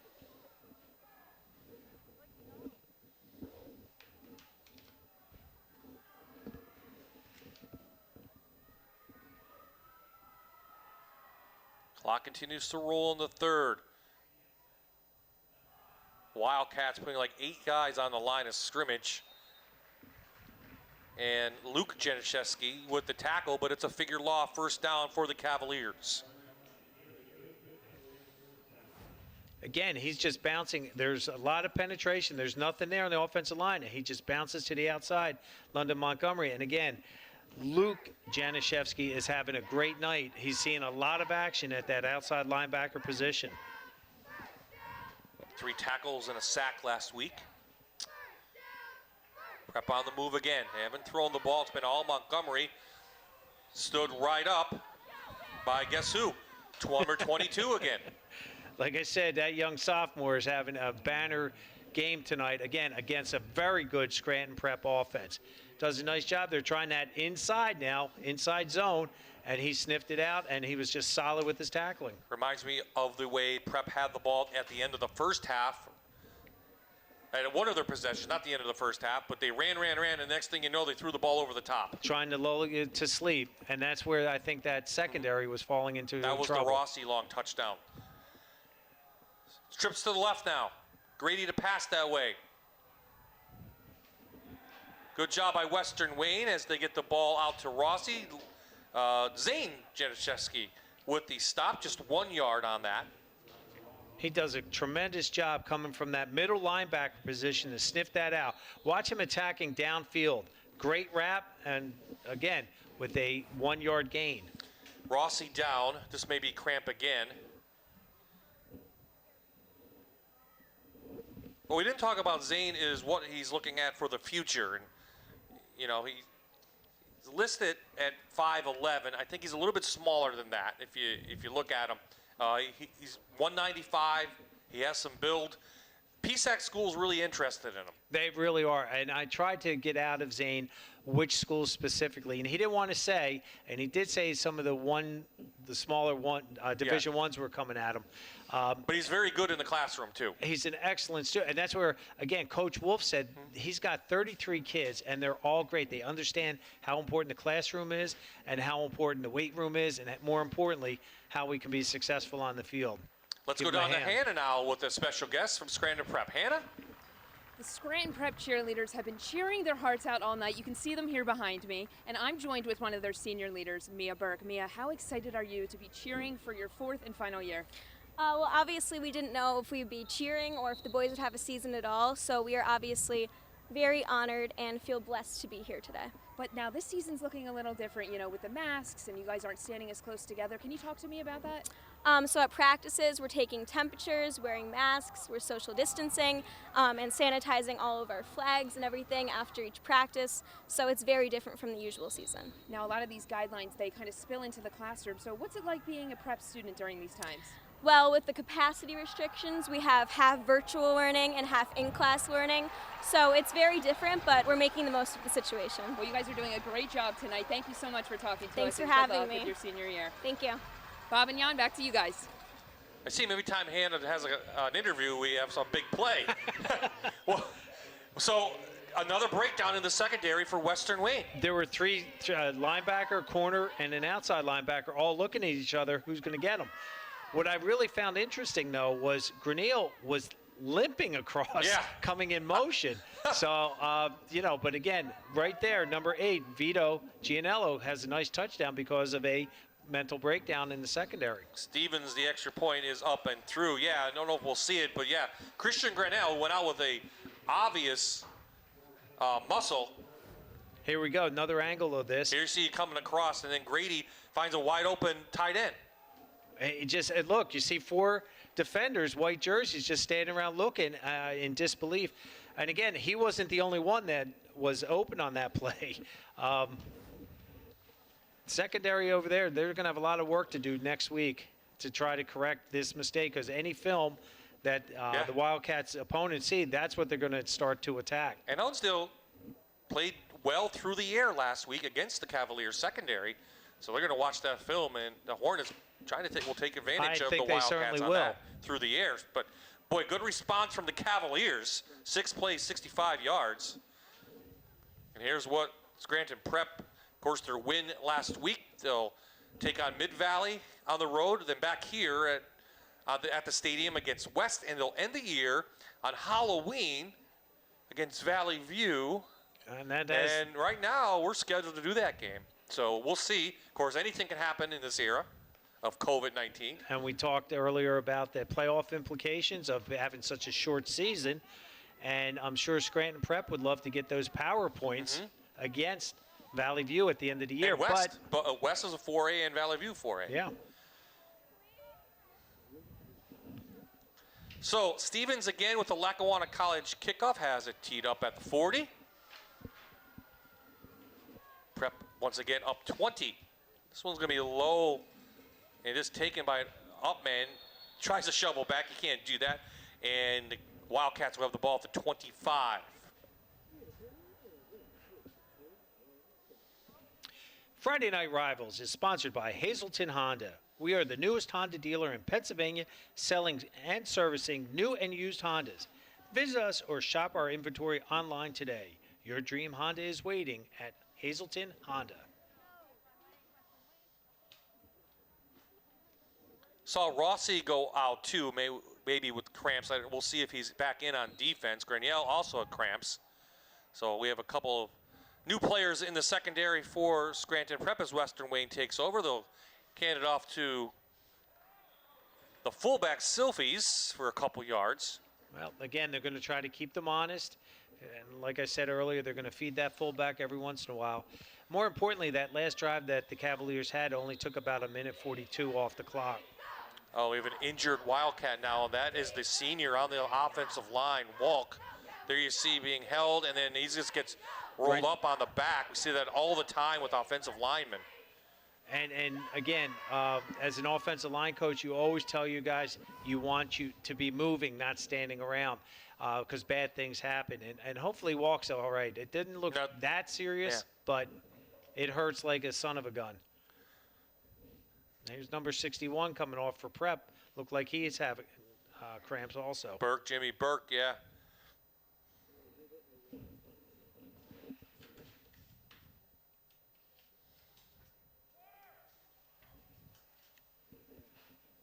This Sunday, it's the Pennsylvania battle between Philadelphia and Pittsburgh. Carson Wentz will take his injury-riddled team on the road to battle the Steelers. Meanwhile, Pittsburgh is well rested after receiving an unexpected bye week last week due to COVID-19 positive cases with the Tennessee Titans team. Pre-game starts Sunday at noon only on Fox 56. Limited fans at Three Rivers this week. At least there'll be some cheering instead of that noise they've been putting in through the loudspeakers and the can noise. But love it when you watch the Eagles. They even put booze in. Well, it wouldn't be a Philadelphia game without the Boo Birds. Lincoln Financial. Well, they won't hear booing this week. Well, only from the Steeler fans they will. Especially if they pull this one off.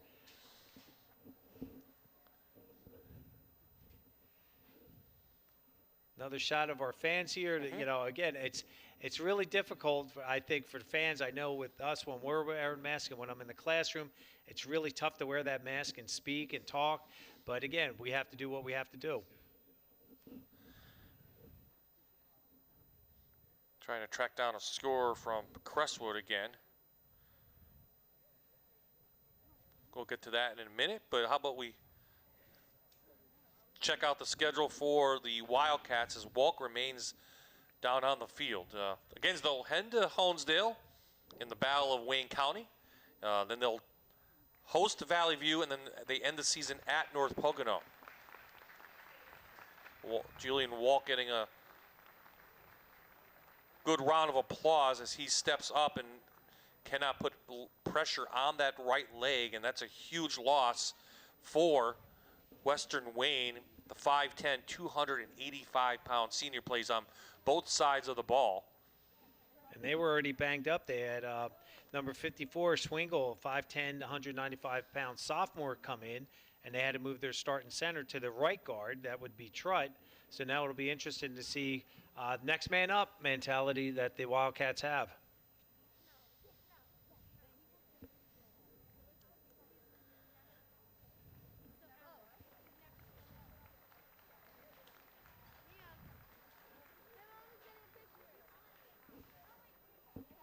Scranton Preps keeping their points average right there. They scored 41 last week. There they are right now in the third quarter. Of course, the Cavaliers won 4 straight AAA titles before Wyoming area went on that nice march last year. Prep wants to get that title back and head back into the state playoffs, the limited state playoffs this year. District 11 has already opted out to do their own. And right now, that's about it so far throughout the state. District 12 is just starting football in the Catholic League. They have been placed into the brackets as well. So back on the field, Zane Janicewski off the left-hand side picks up about 3 yards. And we're going to bring up third down now for Western Wayne. They trail by 20. You'll see right here, it's just a basic ISO play. Isolation in terms of the fullback is going to be hitting a linebacker to blow that play up. You have man-on-man down on the line of scrimmage. And again, he gets a nice little 4-yard gain in there.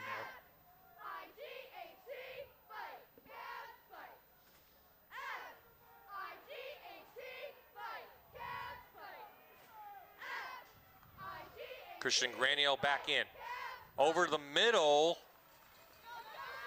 And I think it was short of the first down by a yard. Well, that's one thing any receiver coach knows. You always tell the kid, look where the sticks are, take 1 yard past the stick. Number 71 stepping in for number 74, Walk, doing a nice job stalemating them, stoning them at the line of scrimmage on that. That's Alexander Eslin, another sophomore, 6'3", 285 pounds. And Bob, you said earlier that one thing that Western Wayne has is they do have some size to them. Graniel just went off with a cramp again. So on 4th down, Randy Wolf rolls the dice. Big push from the line. And breaking out is the quarterback. Brungard almost broke free on the 4th and 1. Ended up picking about 10 yards. We saw Brungard do that earlier for that second touchdown right before the half. He does it again. Nice job offensive line. Silfez back there doing a nice job blocking coming up, and he just was really determined to get that first down and more. Keeps the drive alive for Western Wayne.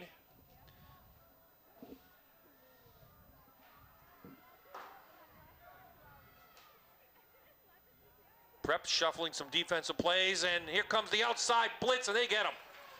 Taken down by a host of Cavaliers, including Drew O'Malley, who came in almost unblocked. You'll see this. They were in the power eye, and guys just missed right there. And especially when you have 3 running backs in the backfield. There's only 2 receivers that went out. One was doing a corner, one was doing an out. That was TJ Rogue, number 5, who came in unabated. And it was O'Malley who pulled him down. So Nicotera in now, the sophomore, on this second down and long for Western Wayne to the power eye. The Wildcats go. Krzyzewski trying to find any kind of a gap and powers his way up to midfield. Brings up a 3rd and 5 now. Under a minute to play here in the third. See, Wildcats there's that trail. power. Yep, I'm sorry. Number 68 does a nice job, Trud pulling there to also give it that power eye look from the I formation with that pulling guard coming across the left to get that extra man over. Montgomery on the stop. Power eye again. Krzyzewski finds a hole and is taken down by Montgomery for the second straight time. We're under 25 to play in the third quarter. Some urgency now in the Wildcats.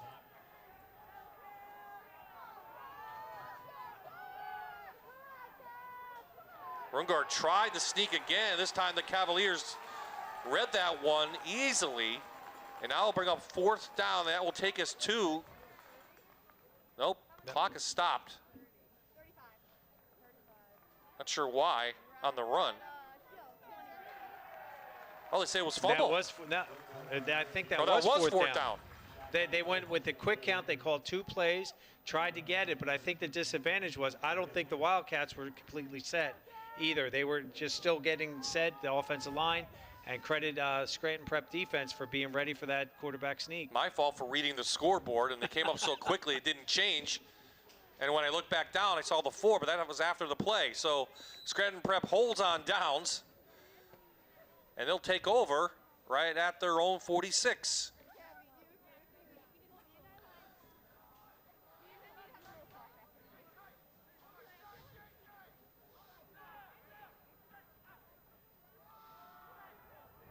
Montgomery with a gap and a big gain down inside Western Wayne territory, but we have a flag down. Let's see if this one coming back.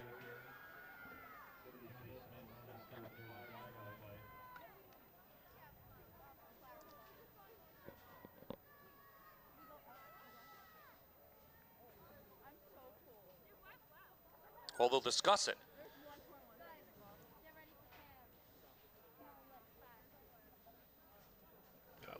It was against Scranton Prep.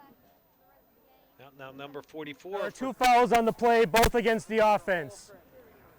Holding Number 6 on the offense will be accepted from the spot of the foul, 10 yards, replay first down. That is the end of the third quarter. I just saw number 44, Big Michael Gole, coming off with Krampus on the sideline right now. You'll see they do a nice job. They run this ISO play. Right there was the hold. And again, the ISO fullback leading up through. They were trying to run that off tackle, and London Montgomery didn't like what he saw. Bounced it to the outside, had a nice gain, but for nil. Now, the referee said that's the end of the third quarter. They'll roll the clock, and that will be the end of the third quarter. Is in the books. Western Wayne tried to get back into it, but Prep has answered. The lead still 20 as we head to quarter number 4.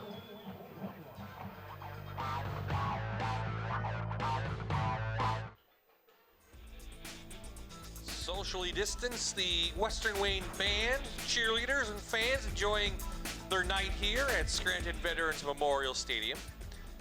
There you see the score. Cavaliers up by 20. Bob Hyde, Jan Cechak, and Hannah O'Reilly. Glad you could join us here for Friday Night Rivals. It's been a back-and-forth game, but Prep, once they took that lead, has held on. Wildcats keep nudging at it, and then next thing you know, the Cavaliers respond. They do. They have an answer for everything that the Wildcats are throwing at them right now. It's been a great Friday night, great atmosphere, great weather.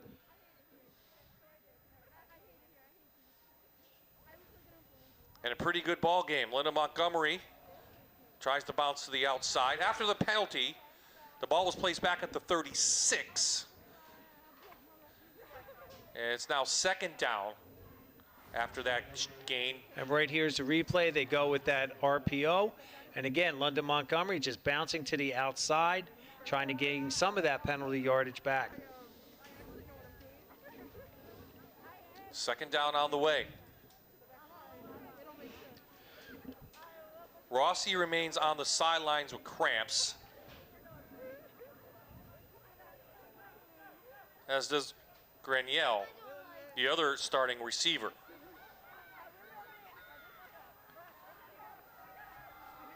Montgomery looking for any kind of gap.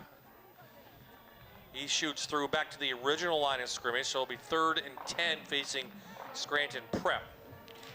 Nice job by the Western Wayne defense to really make them work for every yard that they're trying to gain right now. Again, they're going with the RPO. At this time, they're pulling number 53 to bring him across Prep's offense. That's the center, Drew O'Malley, trying to overlap one extra blocker. But the Wildcats are doing a nice job of shutting that down. Right now, we're seeing the big number 74 being carted off. Hoping that's more precautionary. Probably taking them to get x-rays. Again, I'm not a doctor. I'm not even going to speculate. Best wishes to that young man. Yeah, Julian Walk injured. So Grady deep, wide open is Robert Rossi again. Another breakdown in the secondary for Western Wayne, and it's cost them. Rossi all the way down for a figure law firm first down, and it'll be 1st and goal Cavaliers inside the Allied Services red zone. Robert Rossi right now is going to cramps. No, I ain't got no stinking cramps. This is, again, nice job by the offensive line, giving him all the time in the world to be able to pick and choose who he wants. And again, the secondary breakdown coverage, Bob, like you said, is costing the Wildcats huge tonight. Grady's picking him apart, and doesn't matter who he's throwing to. So they're at the 8, trying to extend the lead.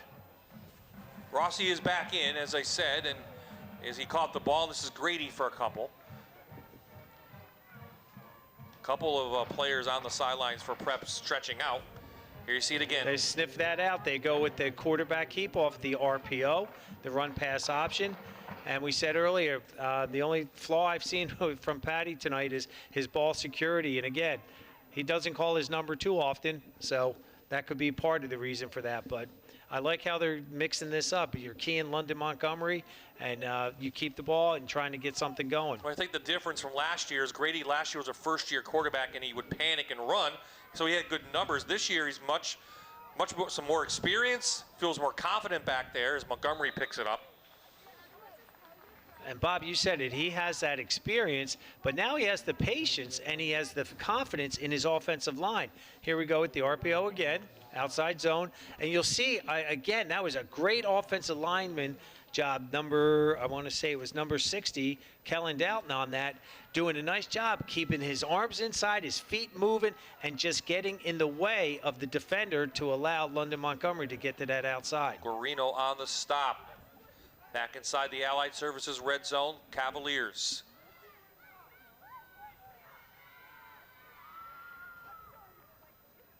Montgomery looking for the push. Western Wayne stuffs them a yard short. Good job by the Wildcats, and that will bring up 4th down. So nice job by Guarino and Flood in there. Jimmy Burke, again, I said it was Doan last time. It was actually 61. They're doing a nice job getting that surge, taking care of first level and second level. There's Guarino, the sophomore, on the bottom. So Prep up by 20. They'll go for it. Because what they want is the time to tick down. They're not worried about anything else. Maybe looks like Coach Gallagher might call timeout. And he will.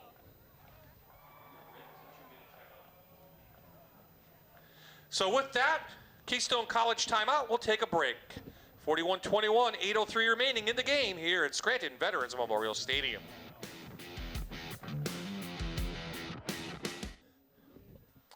After the Keystone College timeout, the Cavaliers face 4th and goal from the 1.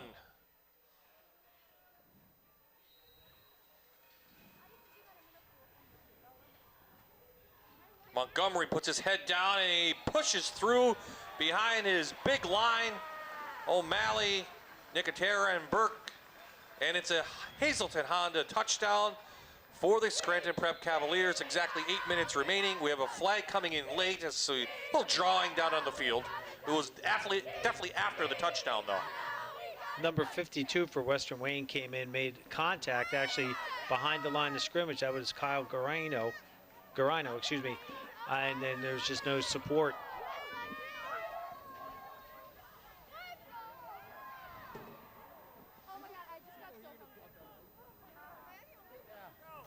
Coach.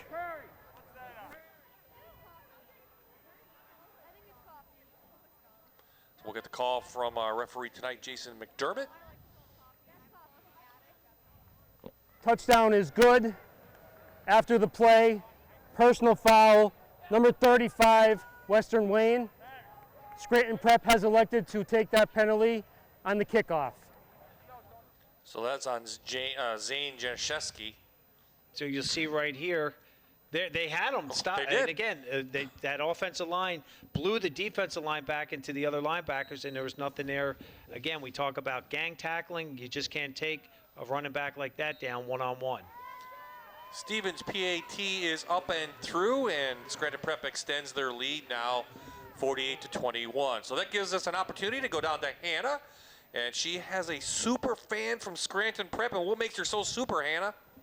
All right, so since there's less fans in the stands, that means Scranton Prep superfan Lizzie Neville needs to bring her A game to these games. So Lizzie, how did you become the Scranton Prep superfan?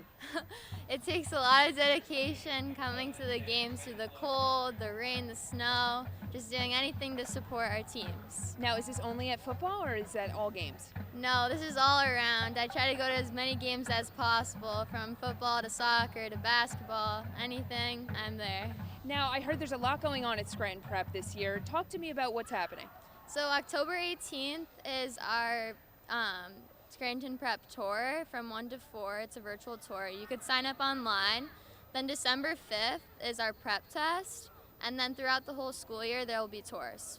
Now, you're a junior, right? Yes. Okay, so you have a whole nother year to cheer these guys on. What are you hoping to see in the upcoming seasons? I'm hoping to see some successful runs, as well as everyone staying safe and healthy.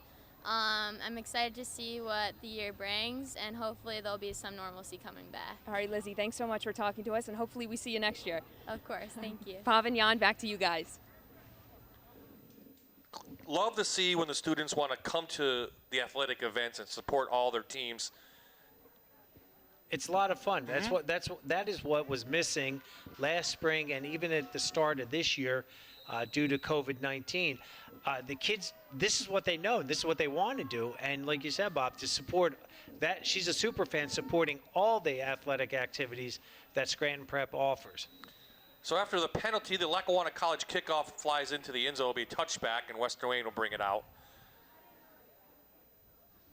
And back to the drawing board for Western Wayne next week and Randy Wolf. I mean, we talked about it, replacing 22 seniors. You have some key injuries up front. Now, Walk, hopefully he's okay. You know, you only have so many players down on the field, you know, for a team like Western Wayne. He said that he has 33 kids that he loves.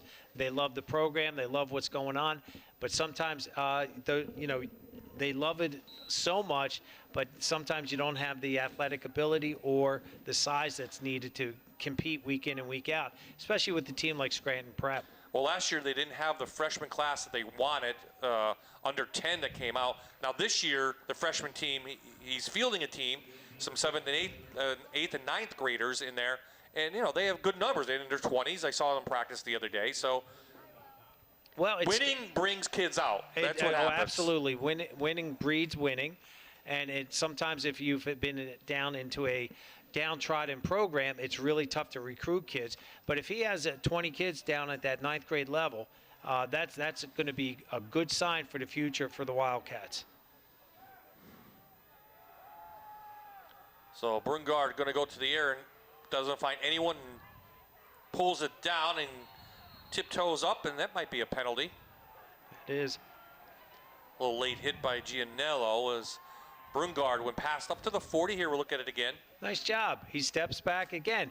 Coach Wolf is really high on this kid's athleticism, and he shows how quick and elusive he can be. And he showed a little bit of strength there by stiff arm. And again, the officials are going to call that. They're going to err on the side of caution for any of the players. It was a figured law for first down.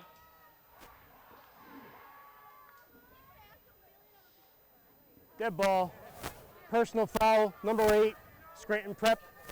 15-yard penalty, first down.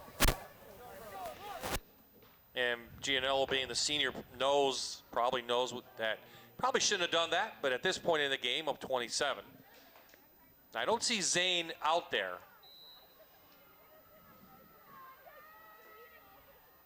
He's back there now, I think. No, it's Murphy. Murphy's the same build as Zane Januszewski, and well, he had that personal foul. yeah. So let's see what. Okay, look, Murph, nice job, nice burst, gets that down there, gets a nice 8 yards. But I think maybe Coach Wolf may have pulled Zane Januszewski out just for twofold, maybe. One, to cool him down from that personal foul, and two, maybe to say, you know, the game's out. It's pretty much in the bag, and we don't want to get him hurt for the season. Yeah, he's fine. He's on the sideline with his helmet, just looking on right now as they hand the ball off again. So get some younger guys some experience now. You don't want anyone injured. You have a couple of games left. Especially with that short season, there's really no time that you can say, hey, we have this game coming up, 4 games from now where we know we can get younger kids in. We don't have that luxury this year.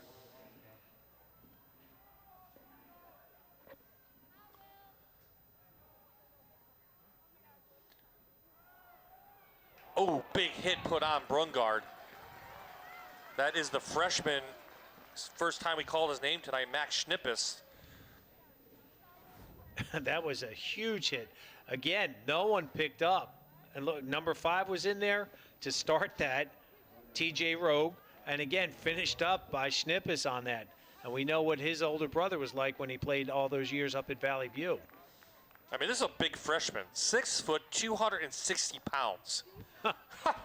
What are you feeding them? Well, I'm not sure what they have up there by Valley View. What's the #1 pizza place? I'm not sure. That's a lot of carbs.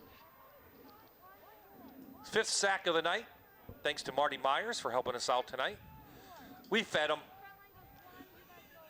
So he came up and joined us. Brungard is back.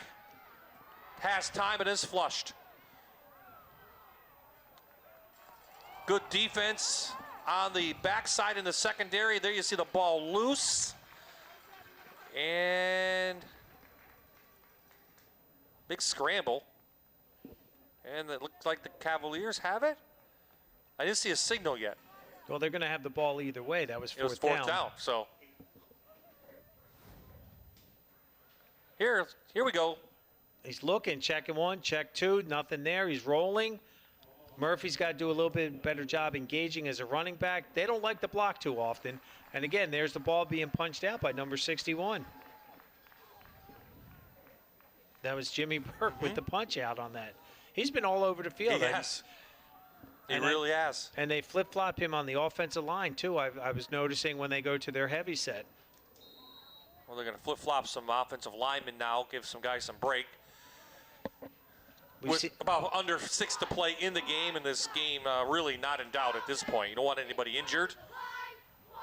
And we've been seeing a lot of cramps from the starters tonight, so it does. It gives them a chance to start to recover. Keystone College timeout now from Prep. I think they were just a little bit disorganized trying to make the changes. So that gives us a chance to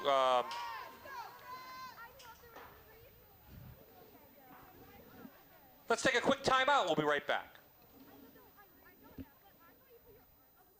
I'm joined by Tricia Zelitis. She is the Program Manager of Behavioral Health in Lackawanna County. Tricia, thank you so much for joining me today. Thank you for having me. So there's a lot of misconceptions of behavioral health. Can you kind of talk about those? Yes, so Behavioral Health for our division is a community residential rehabilitation program that provides transitional housing for individuals with a mental health diagnosis. So if somebody wanted a job in behavioral health, what would the responsibilities include? Responsibilities include individual support, implementing goal plans that are person-centered to the individual, encouraging, teaching, coaching, various activities of daily living skills. What would you say is some of the best parts about working in behavioral health? I mean, we get to see individuals come in and improve on daily living skills every single day and grow a great rapport with them, with the staff members, and we watch them live independently and integrate back into the community successfully. So it's really great to watch these individuals improve on what they want to work on, the goals that they set for themselves, and overall achieve their goal. Well, Tricia, thank you so much for the work that you do at Allied, and I'm sure a lot of these families are very appreciative Thank of your you work. very much. Thank you for being here.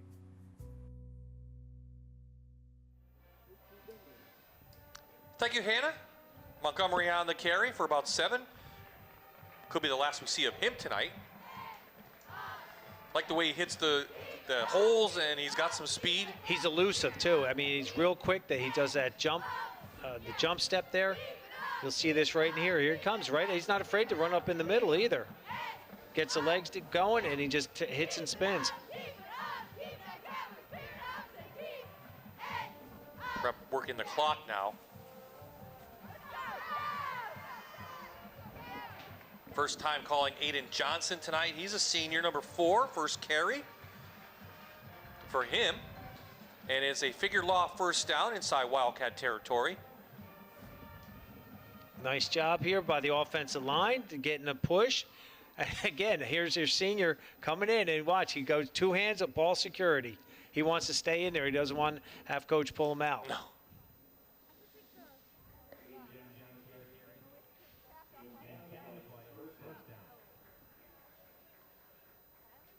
So about 4:20 and counting.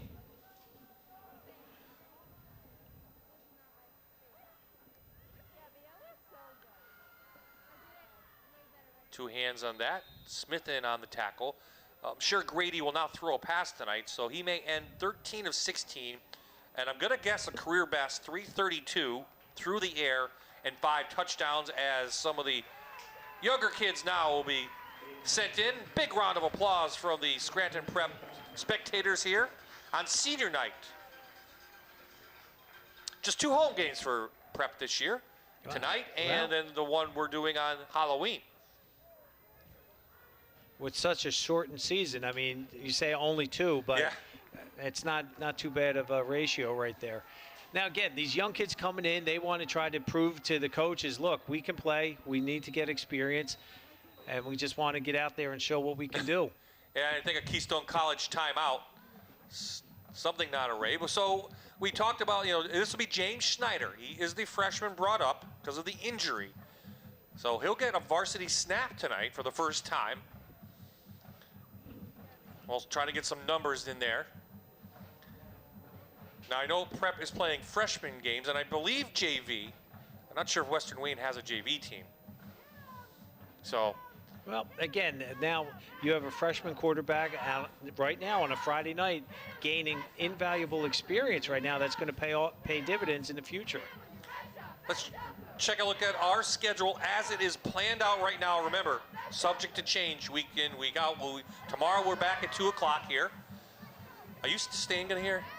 I saw you brought a cot. I did. I brought my favorite blanket and my stuffed animal. Okay. Then next week, next week, again, Wyoming area. Now, Crestwood beat Wyoming area tonight, so the way with the playoffs were looking, that is Wyoming area's second loss of the season. They lost to Williamsport. That becomes a must-win if you want to stay in any chance of making the playoffs.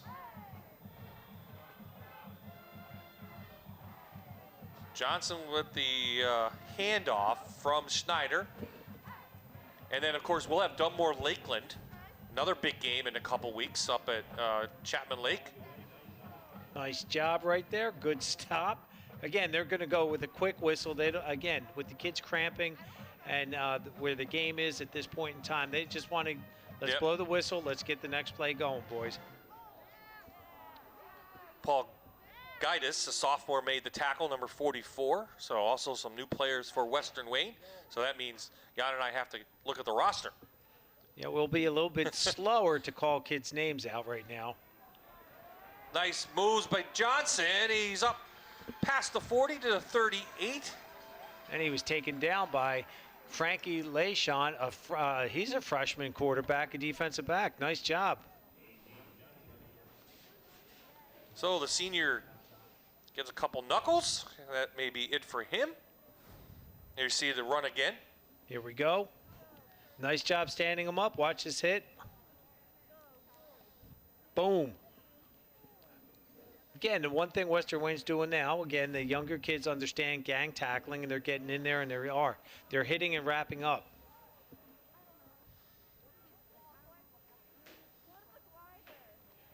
Oh, big hit on Millette. Big number 67, Coach. I don't have a name. I don't have a 67 on the roster, so we apologize. He's pretty big. He is, I'll tell you. And he came across that line of scrimmage, and he laid the wood on that one. Wow.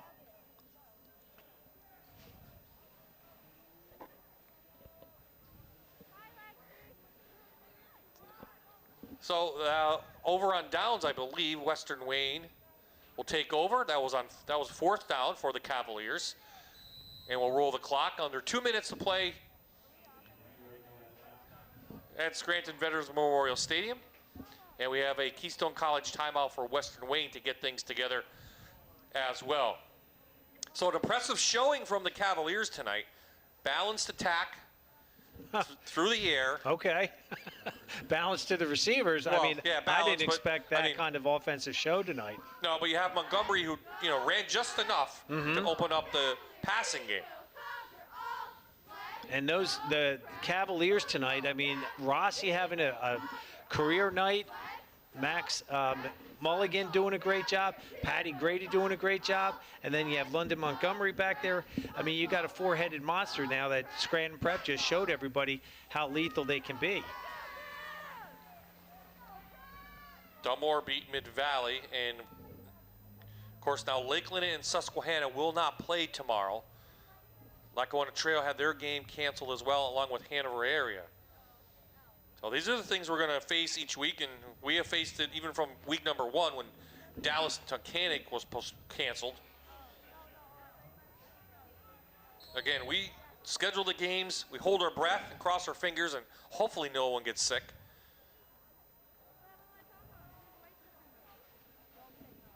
So that's big number 34, Nicholas Tomasetti, a junior, who had the carry. Tomasetti's a good-sized young man. He's 5'8", 220 pounds. He's a power runner. Right there, number 44, Paul Gaitis has got to learn to just maintain his level. He got knocked back where he was trying to block and let ISO play, and that's his job as a fullback. Leishon is the quarterback, number 14. He had some play last week against West Scranton. Actually completed one pass. So Cavaliers shuffling in a bunch of players. You'll see right here, again, nice job. Like told you, he's getting that done in there. Nice job. Puts his shoulders down, gaining 2 yards for the Wildcats. Brings up a 3rd and 7. Western Wayne will drop to 1-1. The Cavaliers remain undefeated, heading to Mid-Valley next week.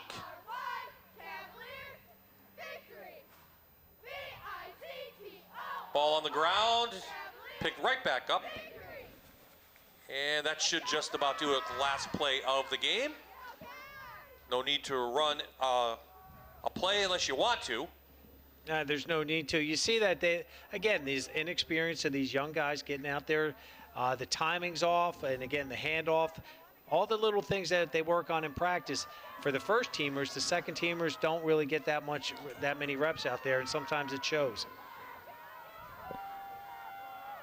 And that will do it here from Scranton Veterans Memorial Stadium. The Cavaliers take care of the Wildcats. The final score, 48-21.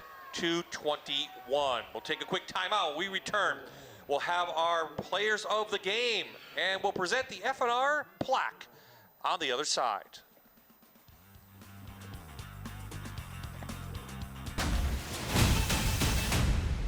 You're watching Allied Services Friday Night Rivals on MyTV WQMY.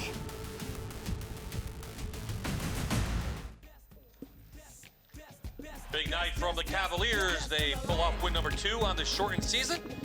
And Hannah O'Reilly is now with our players of the game. Hannah?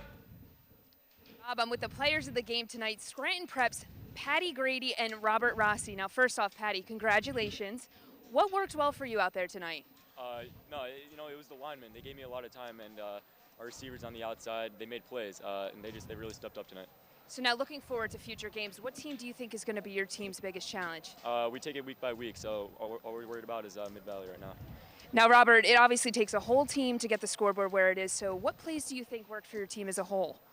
It starts out with a line. They haven't made Patty a lot of time to throw the ball. Patty made some great throws. Now you're coming off a high with this win, but is there anything you want to work on specifically for future games? I can work on everything, just get better every day, individually and as a team. All right, awesome, guys. Congratulations. Bob, short, sweet, and to the point. Back to you. Thank you. Men of many words are Thank you Rossi so much. and Congrats. Grady. What do I do with this? Yeah, you get to keep it. And yes, you can keep the plaque, please. Just take it to the school. So a dominating performance from Scranton Prep started right from the beginning. Maybe they surprised Western Wayne a little bit in the secondary. It's obvious they had some breakdowns. But, what do you want to see from the Cavaliers moving forward now? I'll tell you what, a little bit more consistency in terms of that run game. I thought tonight, I really didn't expect to see the ball in the air as much, and how successful the Cavaliers were this evening with that. The way that Grady had that offensive line, the time that he was given against a very stout defensive line, defensive unit coming in, they were maybe blitzing a little bit, and they were picking it up, allowing him that time to really pick apart that secondary. So the Wildcats fall to 1-1. They'll be back at it, heading to Honesdale, their rivalry game next week. We'll be back here tomorrow, the Battle of the Bell for the 30th time. Scranton takes on West Scranton. Looking forward to that. Both teams coming in 0-1, but doesn't matter because there'll be a fired-up crowd here and ready to go. Our crew will be ready as well. So our crew going to go home, take a nap, be back here early tomorrow to get ready with a fantastic game tonight. So for the entire Fox 56 sports crew, this is Bob I saying so long for Hannah O'Reilly and for Jan Sechak. We'll see you tomorrow right back here at Scranton Veterans Memorial Stadium.